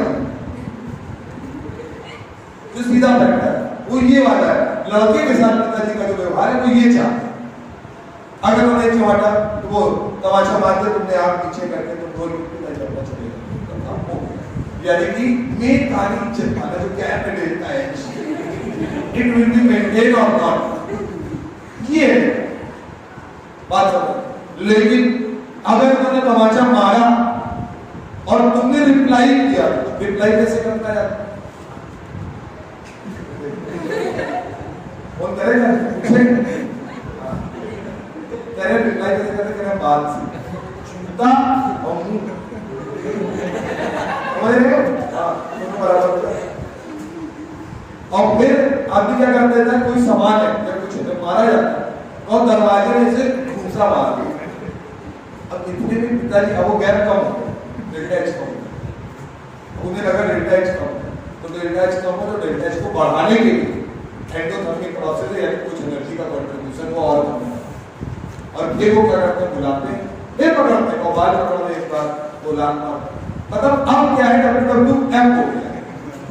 अभी क्या था, अभी तो नॉर्मल लड़ाई झगड़ा चलता है, यानी उन्होंने तुमसे कुछ कहा तो सुन, इसलिए वो बच्चे बड़े अच्छे रहते हैं, कम मार खाते हैं जो जब रिप्लाई नहीं कोई करता, उनको आदमी केवल फ्रस्ट्रेशन नहीं मारता, अरे ये बोली नहीं ना, एक काटा दो काटा। अच्छा कुछ बच्चे आज के टाइम में ऐसे हैं, मैंने देखा कि हम लोग कहते हैं आदमी से मारा बोले लग रही है, छोटे छोटे बच्चों के अंदर इतनी सेल्फ रिस्पेक्ट बढ़ती गई कि हम अपने यहाँ देख रहे हैं, मतलब वो है अगर उसको मारा जाए तो उसकी मम्मी ने उसने एक चाटा मार दिया तो बच्चे के मन में क्या आ गया कि मुझे मारा नहीं जा सकता। अब ये कौन से स्कूल की किताब में कौन पढ़ा रहा है ये नहीं समझ रहा। और अगर उसको एक चाटा मारा गया तो वो क्या करना पड़ता है, वो ऐसे खड़ा होगा ऐसे और पीछे, और वो मार रही और वो रो रहा है और वो मुट्ठी बाहर चला रहा है। हमने कहा छोड़ो इसको, बोले कि आप एक साइकिल किलर है। अब वो क्या कर रहा है, उसका एक मतलब जो डिफरेंस है वो बता रहे। अब वो क्या कर रहा है, वो इतना बड़ा है जरा सा, वो गुस्सा भी हो जाता है। फिर कहा जाता बच्चा, हम लोग भी तो थे बच्चे, घर में है मारा गया मार लिए, मार खा लिए, क्या किए ज्यादा दिमाग क्या कर दिए, दो चार गुस्सा दीवार पे मार दिए, बाद में लगा करे अपने हाथ में बनाया, समझो वापस नहीं गए वहां। भाई एक दो बार हम तो सीधी बात है, प्रयास करके जाता था, बचपन में सबने किया है, किसी मारा या कुछ का अपना सर पटक दिया। तो ये इसलिए कि देखने के लिए क्या घर वालों को इससे कोई फर्क पड़ता है। अगर आपने एक बार अपनी खोपड़ी पटकी तो हो सकता है या तो आपको बचाने आएंगे या नहीं है। अगर बचाने आए यानी इट विल बी कंटिन्यू, और अगर बचाने नहीं आए तो खोपड़ी तुम्हारी है, इसको बचाने फूट जाएगी भाई। अब की स्थिति क्या है, तो उसको मान लिया वो सुबह से लेकर शाम तक क्या कर रहा है, मम्मी से बात नहीं कर रहा, मम्मी उनकी रो रही, सब लोग बैठे, क्या हो गया, बोले बात नहीं कर रहा, वो चवन्नी हम पहुंचे और सामने वो तो आदमी होता है ना माइंड सेट है क्या, बोले यार भाई कुछ चलेगा, मेरा मूड खराब। हमने सुनो दिमाग मत खराब करना, या तो ऊपर आ, और वरना याद रखना मेरे कमरे मेरे जो टेरिटरी है जितना मेरी जगह मैंने उसमें तुम ये याद रखना, वरना मैं ऊपर से नीचे इतना कहकर फिर मैं बाहर। तो जब मैं बाहर तो धीरे से ऊपर, क्योंकि उसको फायदा नुकसान भी समझ में आ रहा, उजागर रहने की दिक्कत देखेगा। और उसके बाद फिर वो रोते हुए बता रहे कि बताओ छाटे वाले 14 छाटे देखिए काला लाल ना अंदर वाला बैठा है। अब उसका जवाब बुलाया गया, डाटा कायदे भाभी डाटा बड़ी कर हमने गजब देख उसको गंवा रहे आदमी को, बताओ अच्छे कोई मारता है, वो इतना समझदार आदमी, ये वो सुनाया, फिर हमने खाना लगा बोला दही ले आओ, और हमसे नहीं कह रहा दही में हुआ यार खाना लगाना नहीं करता है, पता नहीं कहाँ से आदमी का सीख किया जाए, अपनी माँ को बोल रहा है। हमने कहा साले बेटा चुप रहो, घर में आग लगवा लो, तो वो आए। अब हाँ, लेकिन साथ में रहने का खतरा क्या पैदा हो गया। अब खतरा ये है कि वो बात बता देता है। जैसे हम लोग कई बार बाहर बैठे हैं तो घर में पहले ये था कि चलो ऊपर खा लिया चिकन पिकन जो भी खाना है, अब तो बढ़िया, तो हमारा कमरा तो चला गया ना, हम खा लिया, तो ये बाहर खा, तो अगर हम बाहर खा रहे तो वो कहो खा के, वो भी खाता है, खा के हाथ हाथ धो के ऊपर आ गया, किसी पूछ लिया कहाँ है, अरे भैया वो लोग तो नीचे जानती दो वही खा रहे हमारे समझ नहीं आता है कि बताओ, अरे भाई हो गया, अरे कितनी चीजें हैं, पनीर खा लो, डोसा खा लो, खाएंगे। और जब मंगवाया जाता है तो वो आदमी अलग से बताता है क्या पता है 8 साल का है वो फोन करके बताता है चेस्ट का कौन सा पीस होता है, इतना जानकार है क्योंकि अपने बाप के साथ कोई बैठ के खाता है ना, ऐसा थोड़ी है कि उनके पिताजी सिखाया। तो वो आने से अब पता चला आपको होता है कई बार हुआ लड़ाई होती है तो बच गया। तो अब सब लोग जान रहे हैं, जो भी आया तो वो भी जानने में टाइम लगा। भाई आपने क्या बोला बच्चा सच बोलता है, तो बच्चे झूठ भी बोलते हैं यार, हर बच्चा सच नहीं बोलता। तब वो समझ में आएगा कि ये आदमी मौके पे झूठ बोलता है, उसकी मम्मी बताई कहते झूठा लड़का है।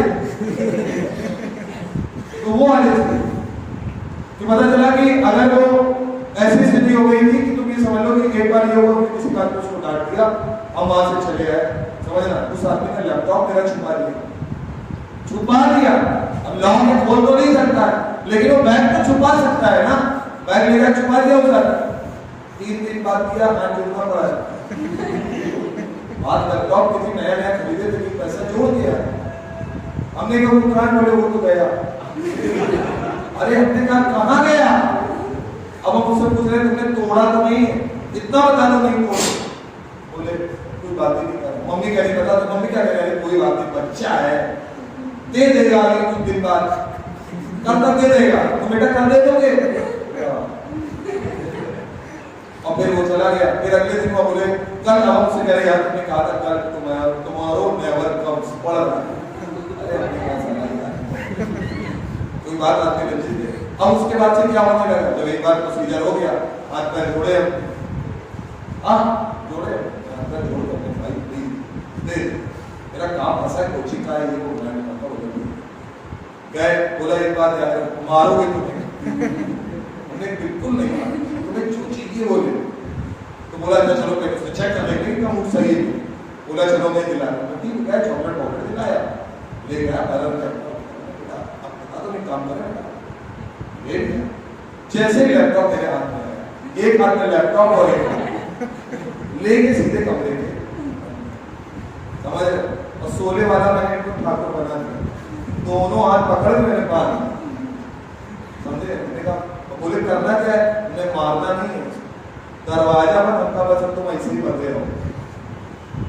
2 घंटे का प्रोसीजर, तो उसके बाद से आज तक कोई सामान नहीं छूटा है। इवन जब कहीं जाते हैं तो वो ध्यान रखता है भैया घड़ी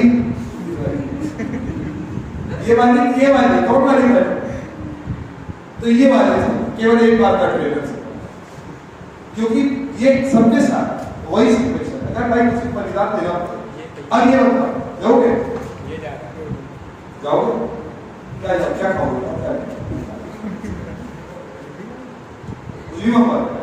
क्या खाओगे,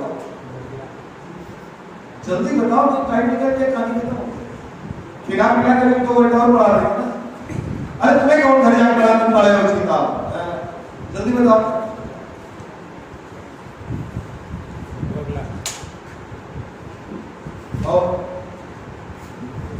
और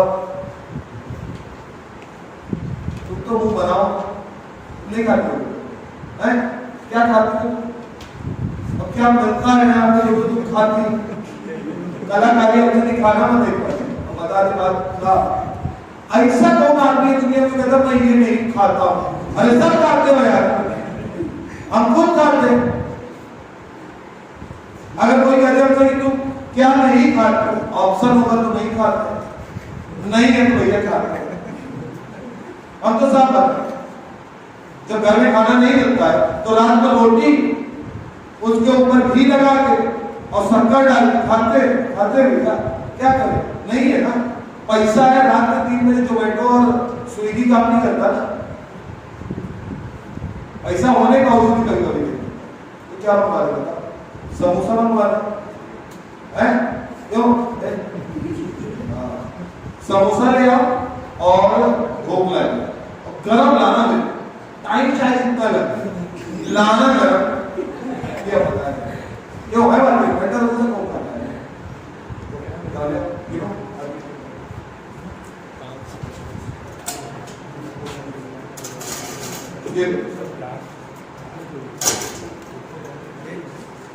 आज वो आदमी चले जाए यार, पढ़ाई कुछ नहीं जब रुक जाओ, 1 2 3 4 5 6 7 8 9 10 11 12 13 14 15 16 17 18 18 दूनी 36।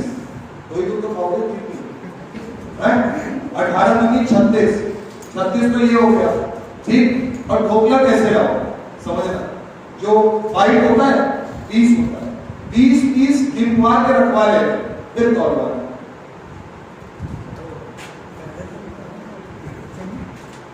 भाई हमारी क्लास जल्दी खाई नहीं ऐसा दिया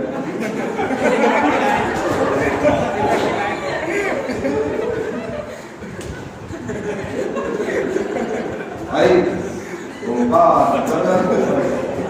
भूख हमें भी लग रही बात समझ रहे हो। इस समय धोखा तो बिल्कुल ऐसे पैसा लेने को यार, क्योंकि तुम सब करोगे इंतजार कि कब समोसा आ जाए। समझो स्टैंडर्ड फॉर्म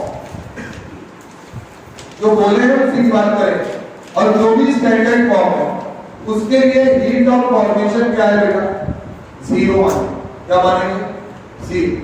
देखिए यानी डेल्टा एच इन सब के लिए क्या रहेगा सी।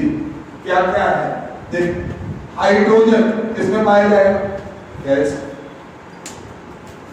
नाइट्रोजन गैसीय अवस्था, O2 गैसीय अवस्था, O3 नहीं है तो O3 कोई standard form heat of formation 0 नहीं, इसके लिए 0 है O2 क्लियर। अगला फ्लोरीन गैस के लिए, क्लोरीन गैस के लिए, ब्रोमीन गैस के लिए 0 नहीं, लिक्विड के लिए, क्योंकि ब्रोमीन रूम टेंपरेचर किसमें मिलेगा लिक्विड। आयोडीन सॉलिड अवस्था में 0, फॉस्फोरस P4 हर फॉर्म में केवल और केवल इसका कौन सा वाला इलेक्ट्रॉन व्हाइट वाले के लिए हीट ऑफ फॉर्मेशन क्या बोल रहे हैं। सल्फर ऐसे ऑर्थोरोपिक फॉर्म, ऑर्थोरोपिक फॉर्म 0, ऑर्थोरोपिक फॉर्म के लिए 0।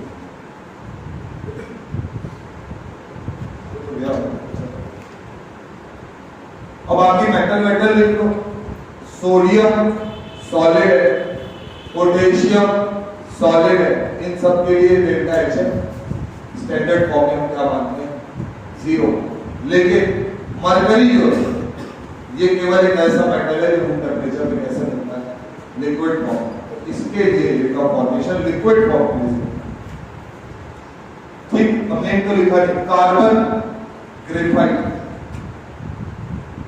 कार्बन की कौन सी फॉर्म है ग्रेफाइट फॉर्म के लिए, डायमंड के लिए 0, कार्बन डायमंड के लिए 0 नहीं होगा, ध्यान रखना।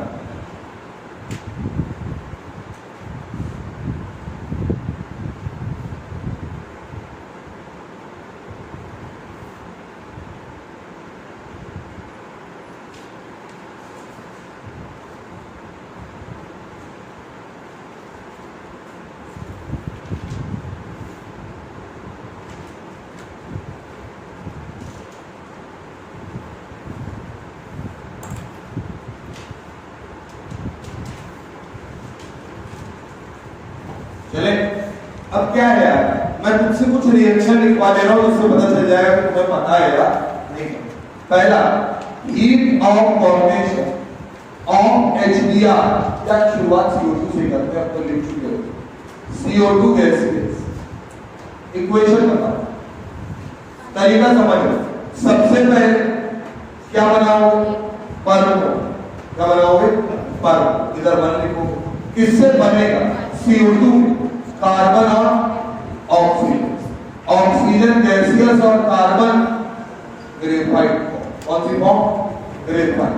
क्यों सुनते जाना क्यों, इसके लिए ये रिएक्शन हीट ऑफ फॉर्मेशन क्यों है इसको प्रूव कर। ये बताओ क्या ये कार्बन का कंबशन, अरे यार किसी चीज को ऑक्सीजन की प्रेजेंस में जलाना, क्या ये कार्बन का कंबशन है। रिएक्शन तो देखना सीखो, एक ही रिएक्शन के कई मायने निकलेंगे। यहाँ ये कार्बन का क्या है कम बचत है। ठीक, क्या ये कोई रिएक्शन है? रिएक्शन कोई ना कोई रिएक्शन तो है। क्या इसके लिए डेल्टा एच ऑफ रिएक्शन होगा? बोलो। और डेल्टा एच ऑफ रिएक्शन होता है प्रोडक्ट माइनस रिएक्टेंट। बोलिए, तो क्या मैं लिखूंगा? डेल्टा एच ऑफ रिएक्शन देखना is equal to sigma, is equal to sigma delta H of product minus sigma delta H of reactant. बोलो बेटा, क्यों? जितने प्रोडक्ट है जितने रिएक्टेंट है उनको जोड़ना पड़ेगा, बात में घटाओगे आपस में। आइए, क्या रिएक्शन के अगर लिखना है तो प्रोडक्ट में CO2 आएगा। इसका मतलब अब हर एक को उसका फॉर्मेशन लिखेंगे। क्या लिखेंगे? फॉर्मेशन। तो क्या मैं लिखूंगा? Heat of formation of CO2। समझ में आ रहा है? ठीक, खत्म। रिएक्टेंट माइनस ब्रैकेट के अंदर क्या लिखेंगे? Heat of formation of carbon graphite, GR से समझ जाओ, plus heat of formation of O2 gases. क्या ये सब डेल्टा एच ऑफ रिएक्शन के बराबर है? अब ये बताइए, क्या कार्बन ग्रेफाइट का हीट ऑफ फॉर्मेशन 0 है? पीछे पड़ गया है। क्या heat of formation O2 standard form में क्या है? 0। तो ये बताइए, क्या delta H of reaction is equal heat of formation of CO2? इसका मतलब जो रिएक्शन है उसने CO2 की फॉर्मेशन रिएक्शन को रिप्रेजेंट है। यही तो मतलब है। क्यों हम लोगों ने क्या पढ़ा था यार? ऐसे पीछे क्या पढ़ दिया है? Delta H of reaction heat of formation of reaction के बराबर या एंथैल्पी ऑफ फॉर्मेशन के बराबर तब होगा जब परमोल बने और अपने कंस्टिट्यूएंट एटम या एलिमेंट से बने। बन तो रहा है? बोलो, इस तरीके के रिएक्शन में हम इसकी बात क्लियर है? ये बात प्रूफ हो गई होगी कि क्यों हम लोग फॉर्मेशन में कह रहे हैं कि एक तो एक मोल बने, यानी कोई मल्टीप्लाई का चक्कर ना रहे, और दूसरा स्टैंडर्ड फॉर्म से बने। तो यानी स्टैंडर्ड फॉर्म से बनेगा तो जिनको जिनको लिए उनके लिए 0, जो बना वही एनर्जी होगी।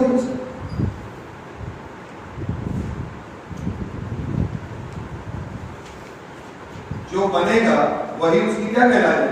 Energy.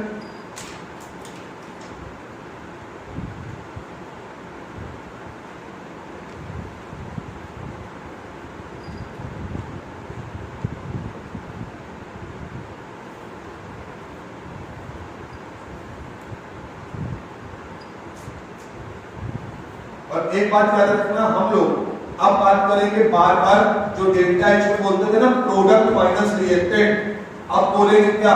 Some of heat of formation of product minus sum of heat of formation of reactant. यानी वही जो फॉर्मूला है उसका अगला हिसाब किताब है delta H of reaction, H nought मेरे स्टैंडर्ड फॉर्म समझ में आ रही होगी, is equal to sigma delta H nought formation of products minus sigma delta H nought formation of reactant. ये ध्यान रखना।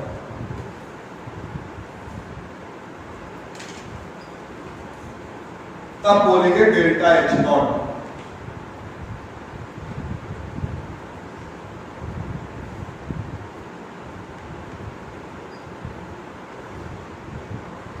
क्या करेंगे? Product minus reactant. याद रखना, इसमें किसको किससे घटाते हैं समस्या है, बात समझ रहे हो? याद रखना, क्या लिखोगे? प्रोडक्ट माइनस रिएक्टेंट, और अंदर जो लिखोगे वो सब क्या होगा? फॉर्मेशन।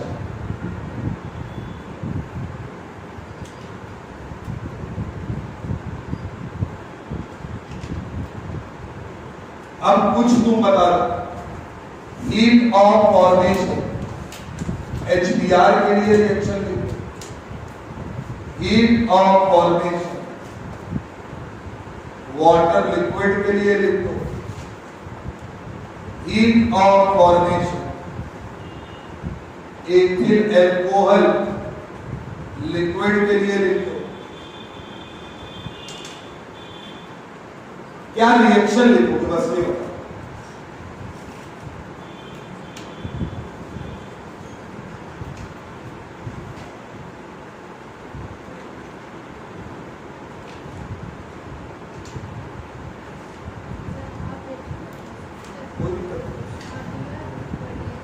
आप दिया है दिया है। हाँ अभी बताओ तरीका क्या है, क्या बनाना है, HBr। क्या बनाना है, HBr। किससे बने, स्टैंडर्ड फॉर्म कौन सी, H2 और Br। लेकिन कंडीशन है 1 मोल बनाना है, तो 1 मोल बनाना है तो ये कितना लेंगे, आधा। लेकिन दोनों ये गैसियस और ये तब ये होगा फॉर्मेशन, ठीक है ना। इधर आइए क्या बना है, वाटर लिक्विड, वाटर लिक्विड किससे बनेगा, हाइड्रोजन से और ऑक्सीजन। 1 मोल बनाना है यानी हाफ ऑटो लेना पड़ेगा। हाइड्रोजन ऑक्सीजन का स्टैंडर्ड फॉर्म गैसेस, मतलब जिसमें हमें कोई एनर्जी खर्च ना करनी पड़े। एथिल अल्कोहल बेटा देखना, इस तरीके के जो मिक्स कंपाउंड है एथिल अल्कोहल लिक्विड बनेगा। अब मेरी बात, इसमें कार्बन हाइड्रोजन और ऑक्सीजन, कार्बन हाइड्रोजन ऑक्सीजन लेना है तो कार्बन कौन सा वाला है, ग्रेफाइट।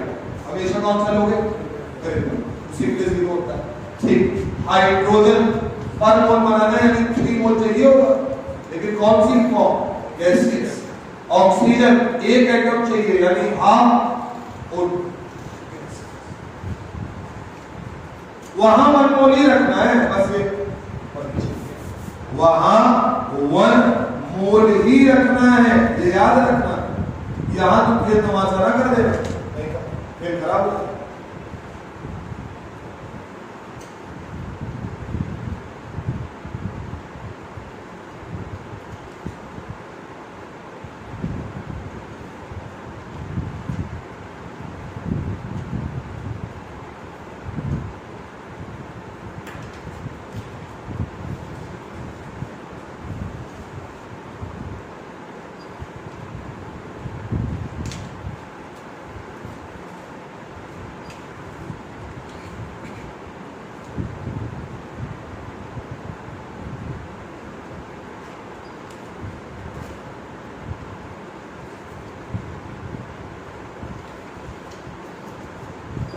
चले अब ये बता दो जो हम लोगों ने पीछे पढ़ा है,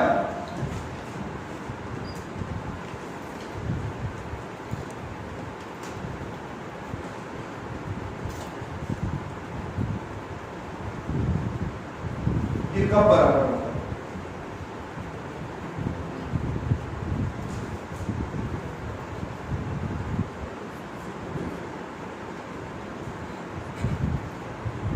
ये कब बराबर होता है, पीछे बढ़ के आ उतारो। Delta H nought of reaction is equal to delta HF nought of substance. जब वो अपने कंस्टिट्यूएंट से बनेगा, सीधी सी बात है, तो लिखिएगा if standard enthalpy of reaction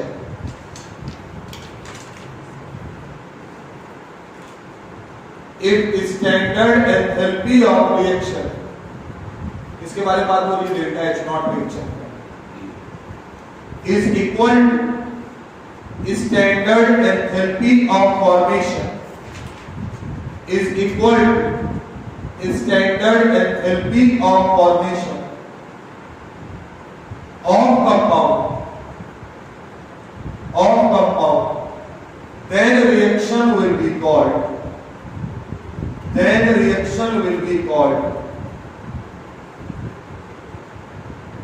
heat of formation, heat of formation। मतलब उसी रिएक्शन को फॉर्मेशन रिएक्शन कहेंगे जिसमें रिएक्शन का डेल्टा H और कंपाउंड का डेल्टा H फॉर्मेशन आपस में क्या हो जाए, बराबर। लेकिन जब भी मैं डेल्टा H ऑफ रिएक्शन लिखूंगा, तरीका क्या है, सबके हीट ऑफ फॉर्मेशन प्रोडक्ट के जोड़ के minus heat of formation of reactant. जो कोफिशिएंट होगा वो मल्टीप्लाई हो जाएगा। ये आपको ध्यान। सवाल कैसे बनेगा देखिए, लिखिएगा एंथैल्पी ऑफ फॉर्मेशन,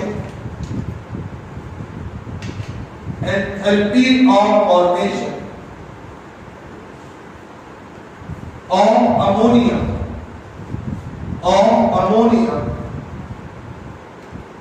ammonia, और क्या दिया है delta HF ammonia is equal to -46 kilojoule per mole, -46 kilojoule per mole ये दिया है। What is the enthalpy change of the reaction? What is the enthalpy change of the reaction?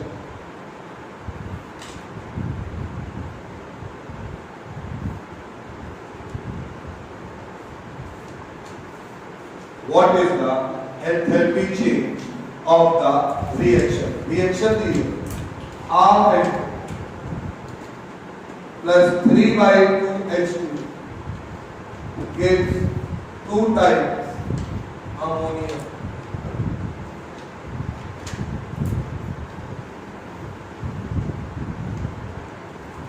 जवाब बताइए। ये रिएक्शन दी है।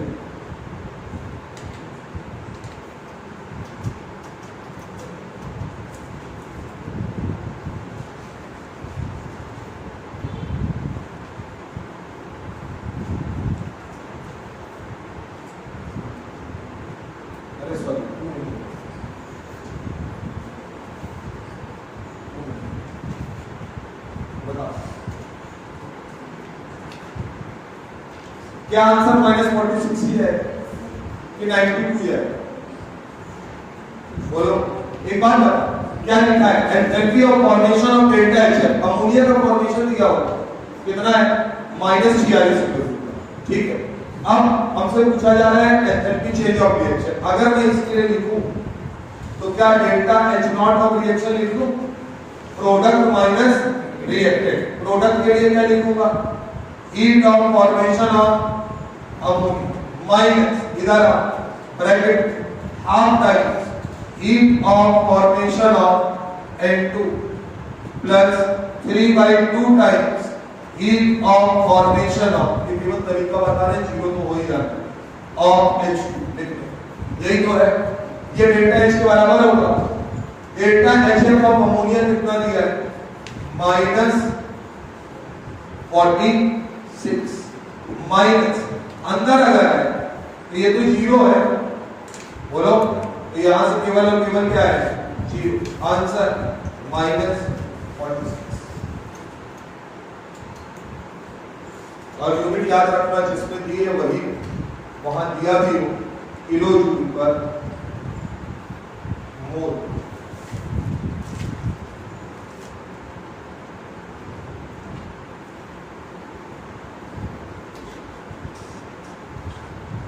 अगर यहां 2 टाइम्स कर देते तो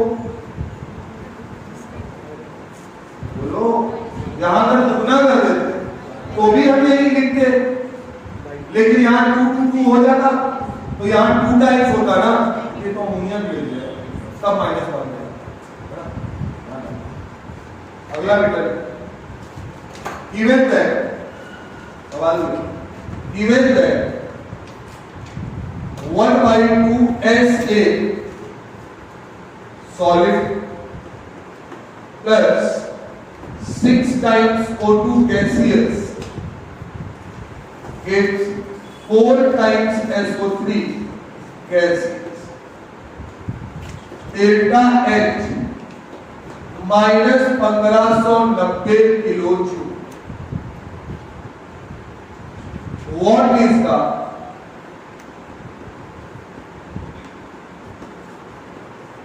standard enthalpy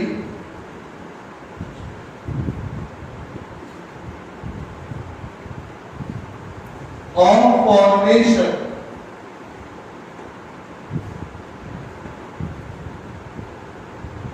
of SO3 gas? सवाल लिख के रुक जाइए, कुछ करना नहीं है, करना जो है वो हम करना। लिखिए सवाल जल्दी भाई, फटाफट बता रहा हूं, टाइम नहीं है, लिखने में टाइम वेस्ट है। चले अब एक बात मुझे इतना बताओ, सुनना पहले यहाँ पर ये सवाल कठिन क्यों है या इनमें बच्चे को कंफ्यूजन सबसे ज्यादा क्यों है और इसमें आंसर कैसे गलत होता है मैं बता दूं। यहाँ लिखा है -46, 4 ऑप्शन होंगे, -46 +46 +92 -1, यही ऑप्शन ही है, मतलब बहुत कायदे से देखा हुआ है मैंने। तो इसलिए याद रखना, इसमें जरा सा गलत हुआ तो पता नहीं रहेगा पूरे पेपर में, और जब सॉल्यूशन देखोगे तो बार बार पलटोगे कि माइनस कैसे आ गया, हमारा जवाब प्लस आ गया, तो ये आपको एग्जैक्टली पता होना चाहिए। अब मुझे इतना बताओ, standard enthalpy of formation of SO3 मतलब डेल्टा HF नॉट SO3 पूछ रहा है, बोलो ठीक। अब तुरंत दिमाग में आना चाहिए, हीट ऑफ फॉर्मेशन SO3 का रिएक्शन के बराबर तब होगा जब पर मोल के लिए दिया, नहीं दिया, नहीं दिया, खत्म हो गया। अब क्या, अब ये गया, अब इसको भूल जाओ, ये निकालना है।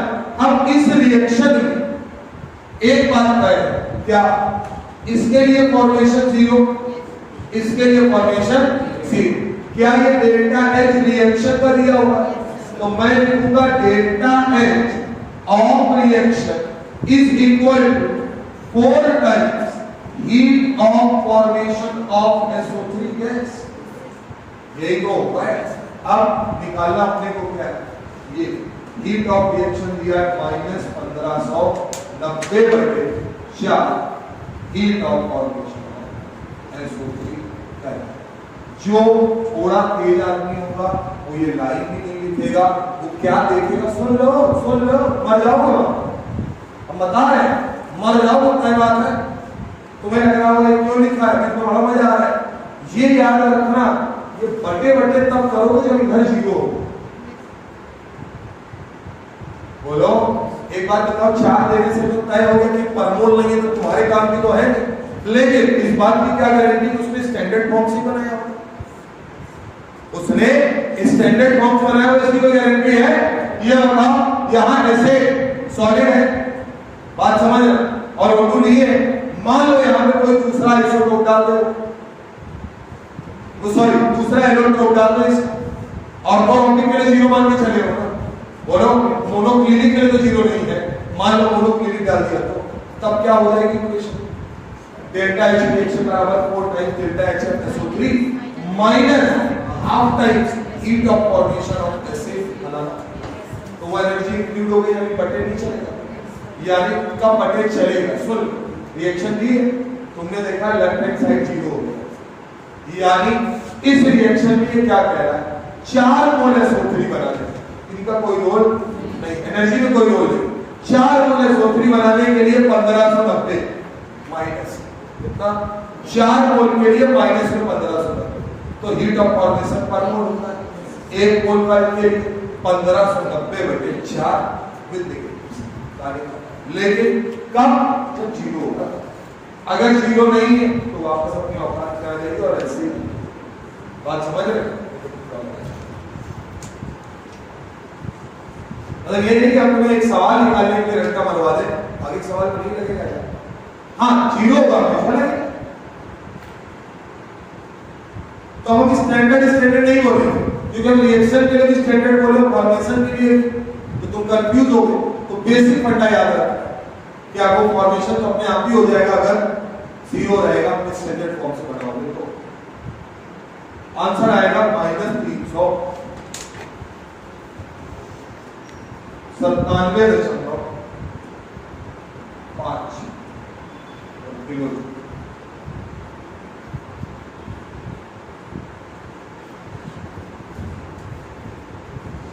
एक बात और, जब भी आप सवाल सॉल्व कर लेंगे आपको याद रखना है, आप ऑप्शन में यूनिट दे, क्या देखना है option, unit.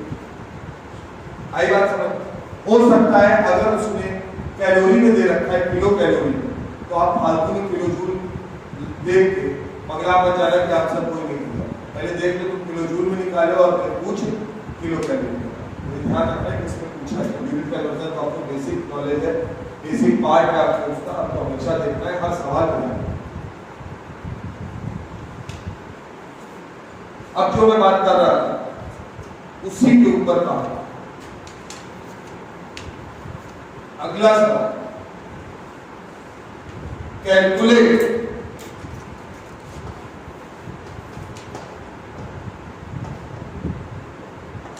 Enthalpy of reaction.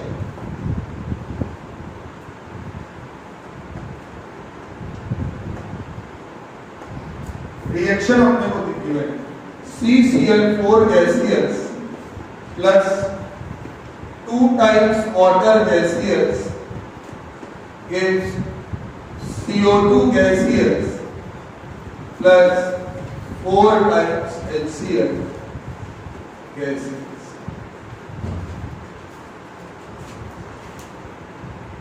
Given data है heat of formation CCl4 का minus 25.3 kilo calorie per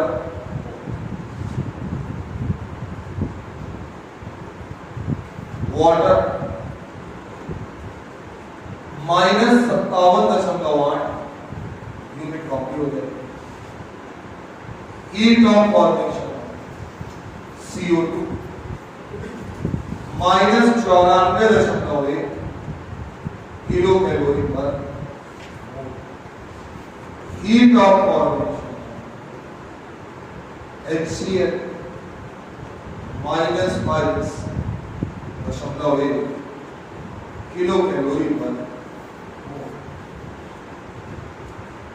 enthalpy of reaction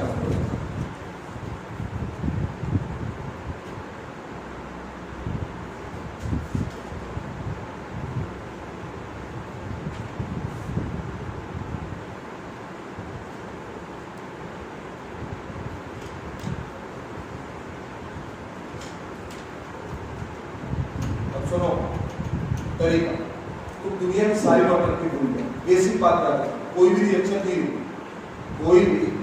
reaction दी हो उसका डेल्टा H ऑफ रिएक्शन हमेशा प्रोडक्ट माइनस रिएक्टेंट ही लेंगे अगर हीट ऑफ फॉर्मेशन रिएक्टेंट हो। देखो डेल्टा H ऑफ रिएक्शन हमेशा sigma delta H products minus sigma delta H reactants लेंगे अगर हीट ऑफ फॉर्मेशन दिया है तो। अगर हीट ऑफ फॉर्मेशन दिया है ठीक, मैं दूसरा पैरा डलवा रहा हूं और ये आगे वाले ये छोड़ दो। अब ये बताओ, सुनो, हीट ऑफ फॉर्मेशन दिया है, तुम चक्कर में मत पड़ो, तुम बेसिक लाइन पे आओ ना। ये बताओ क्या इसके लिए डेल्टा H ऑफ रिएक्शन जब लिखेंगे, क्योंकि फॉर्मेशन में ही लिखते हैं तो दिया भी फॉर्मेशन में ही होना चाहिए। आई क्या लिखेंगे, प्रोडक्ट यानी heat of formation of CO2 plus 4 times heat of formation of HCl minus heat of formation of CCl4 है ना, अंदर तो प्लस ही रहेगा, 2 times heat of formation of, ये है बेसिक। अब वो कह रहा है हीट ऑफ फॉर्मेशन दिया होगा तभी तो बना पाओगे। बोलो तो हमेशा क्या लोगे, प्रोडक्ट माइनस रिएक्टेंट। आओ वैल्यू रखिए, delta H of reaction heat of formation of CO2 minus 94.1 plus 4 times heat of formation of HCl minus 5.1 bracket के अंदर बाहर negative heat of formation of CCl4 minus 25.3 plus 2 times heat of formation of water -57.8। Solve करिए, जो कुछ आएगा kilo kelvin.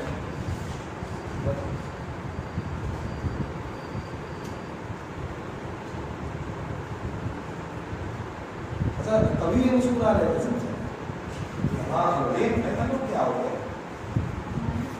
तो भरे तो निकालो, बाहर में सब करो। माइनस माइनस, अरे कभी यार ये इसका तो मैं आंसर नहीं दूंगा, मैं तुम्हारे वाले से सही निकाले हो, गुणा भाग कर लोगे सही से। हाँ, कितना आ रहा है? माइनस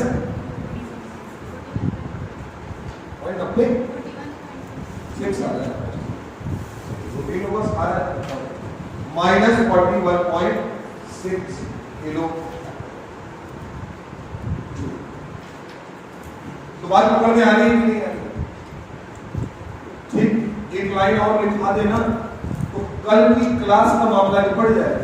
लिखो, और 4 नंबर लिखो, delta H of reaction, sum of reactant to minus sum of product, sum of reactant minus sum of product लिखेंगे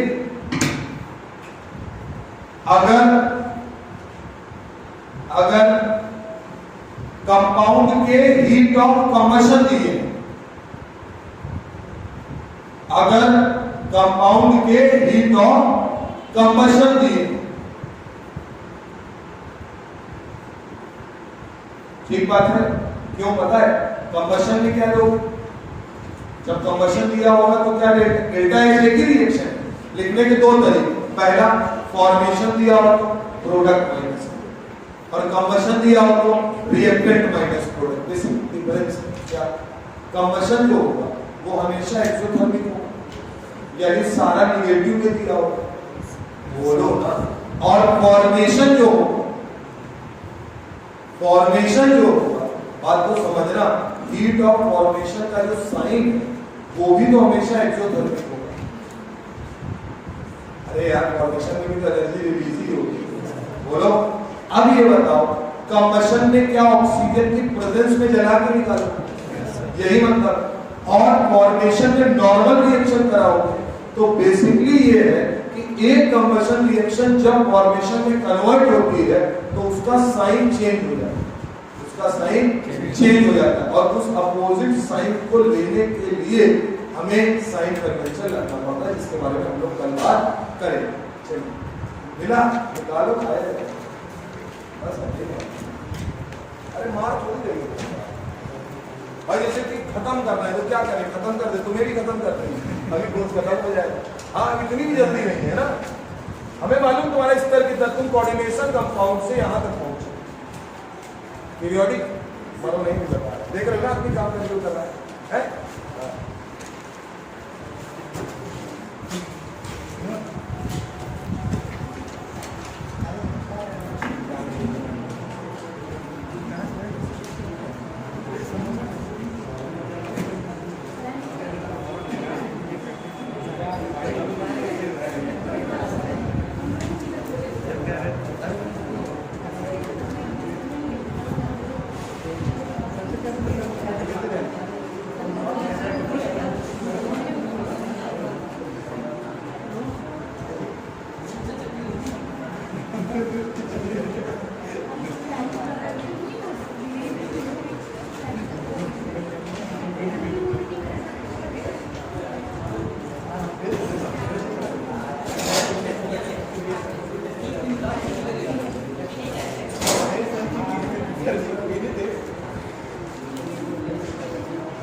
इंसान बनो बेटा, इंसान।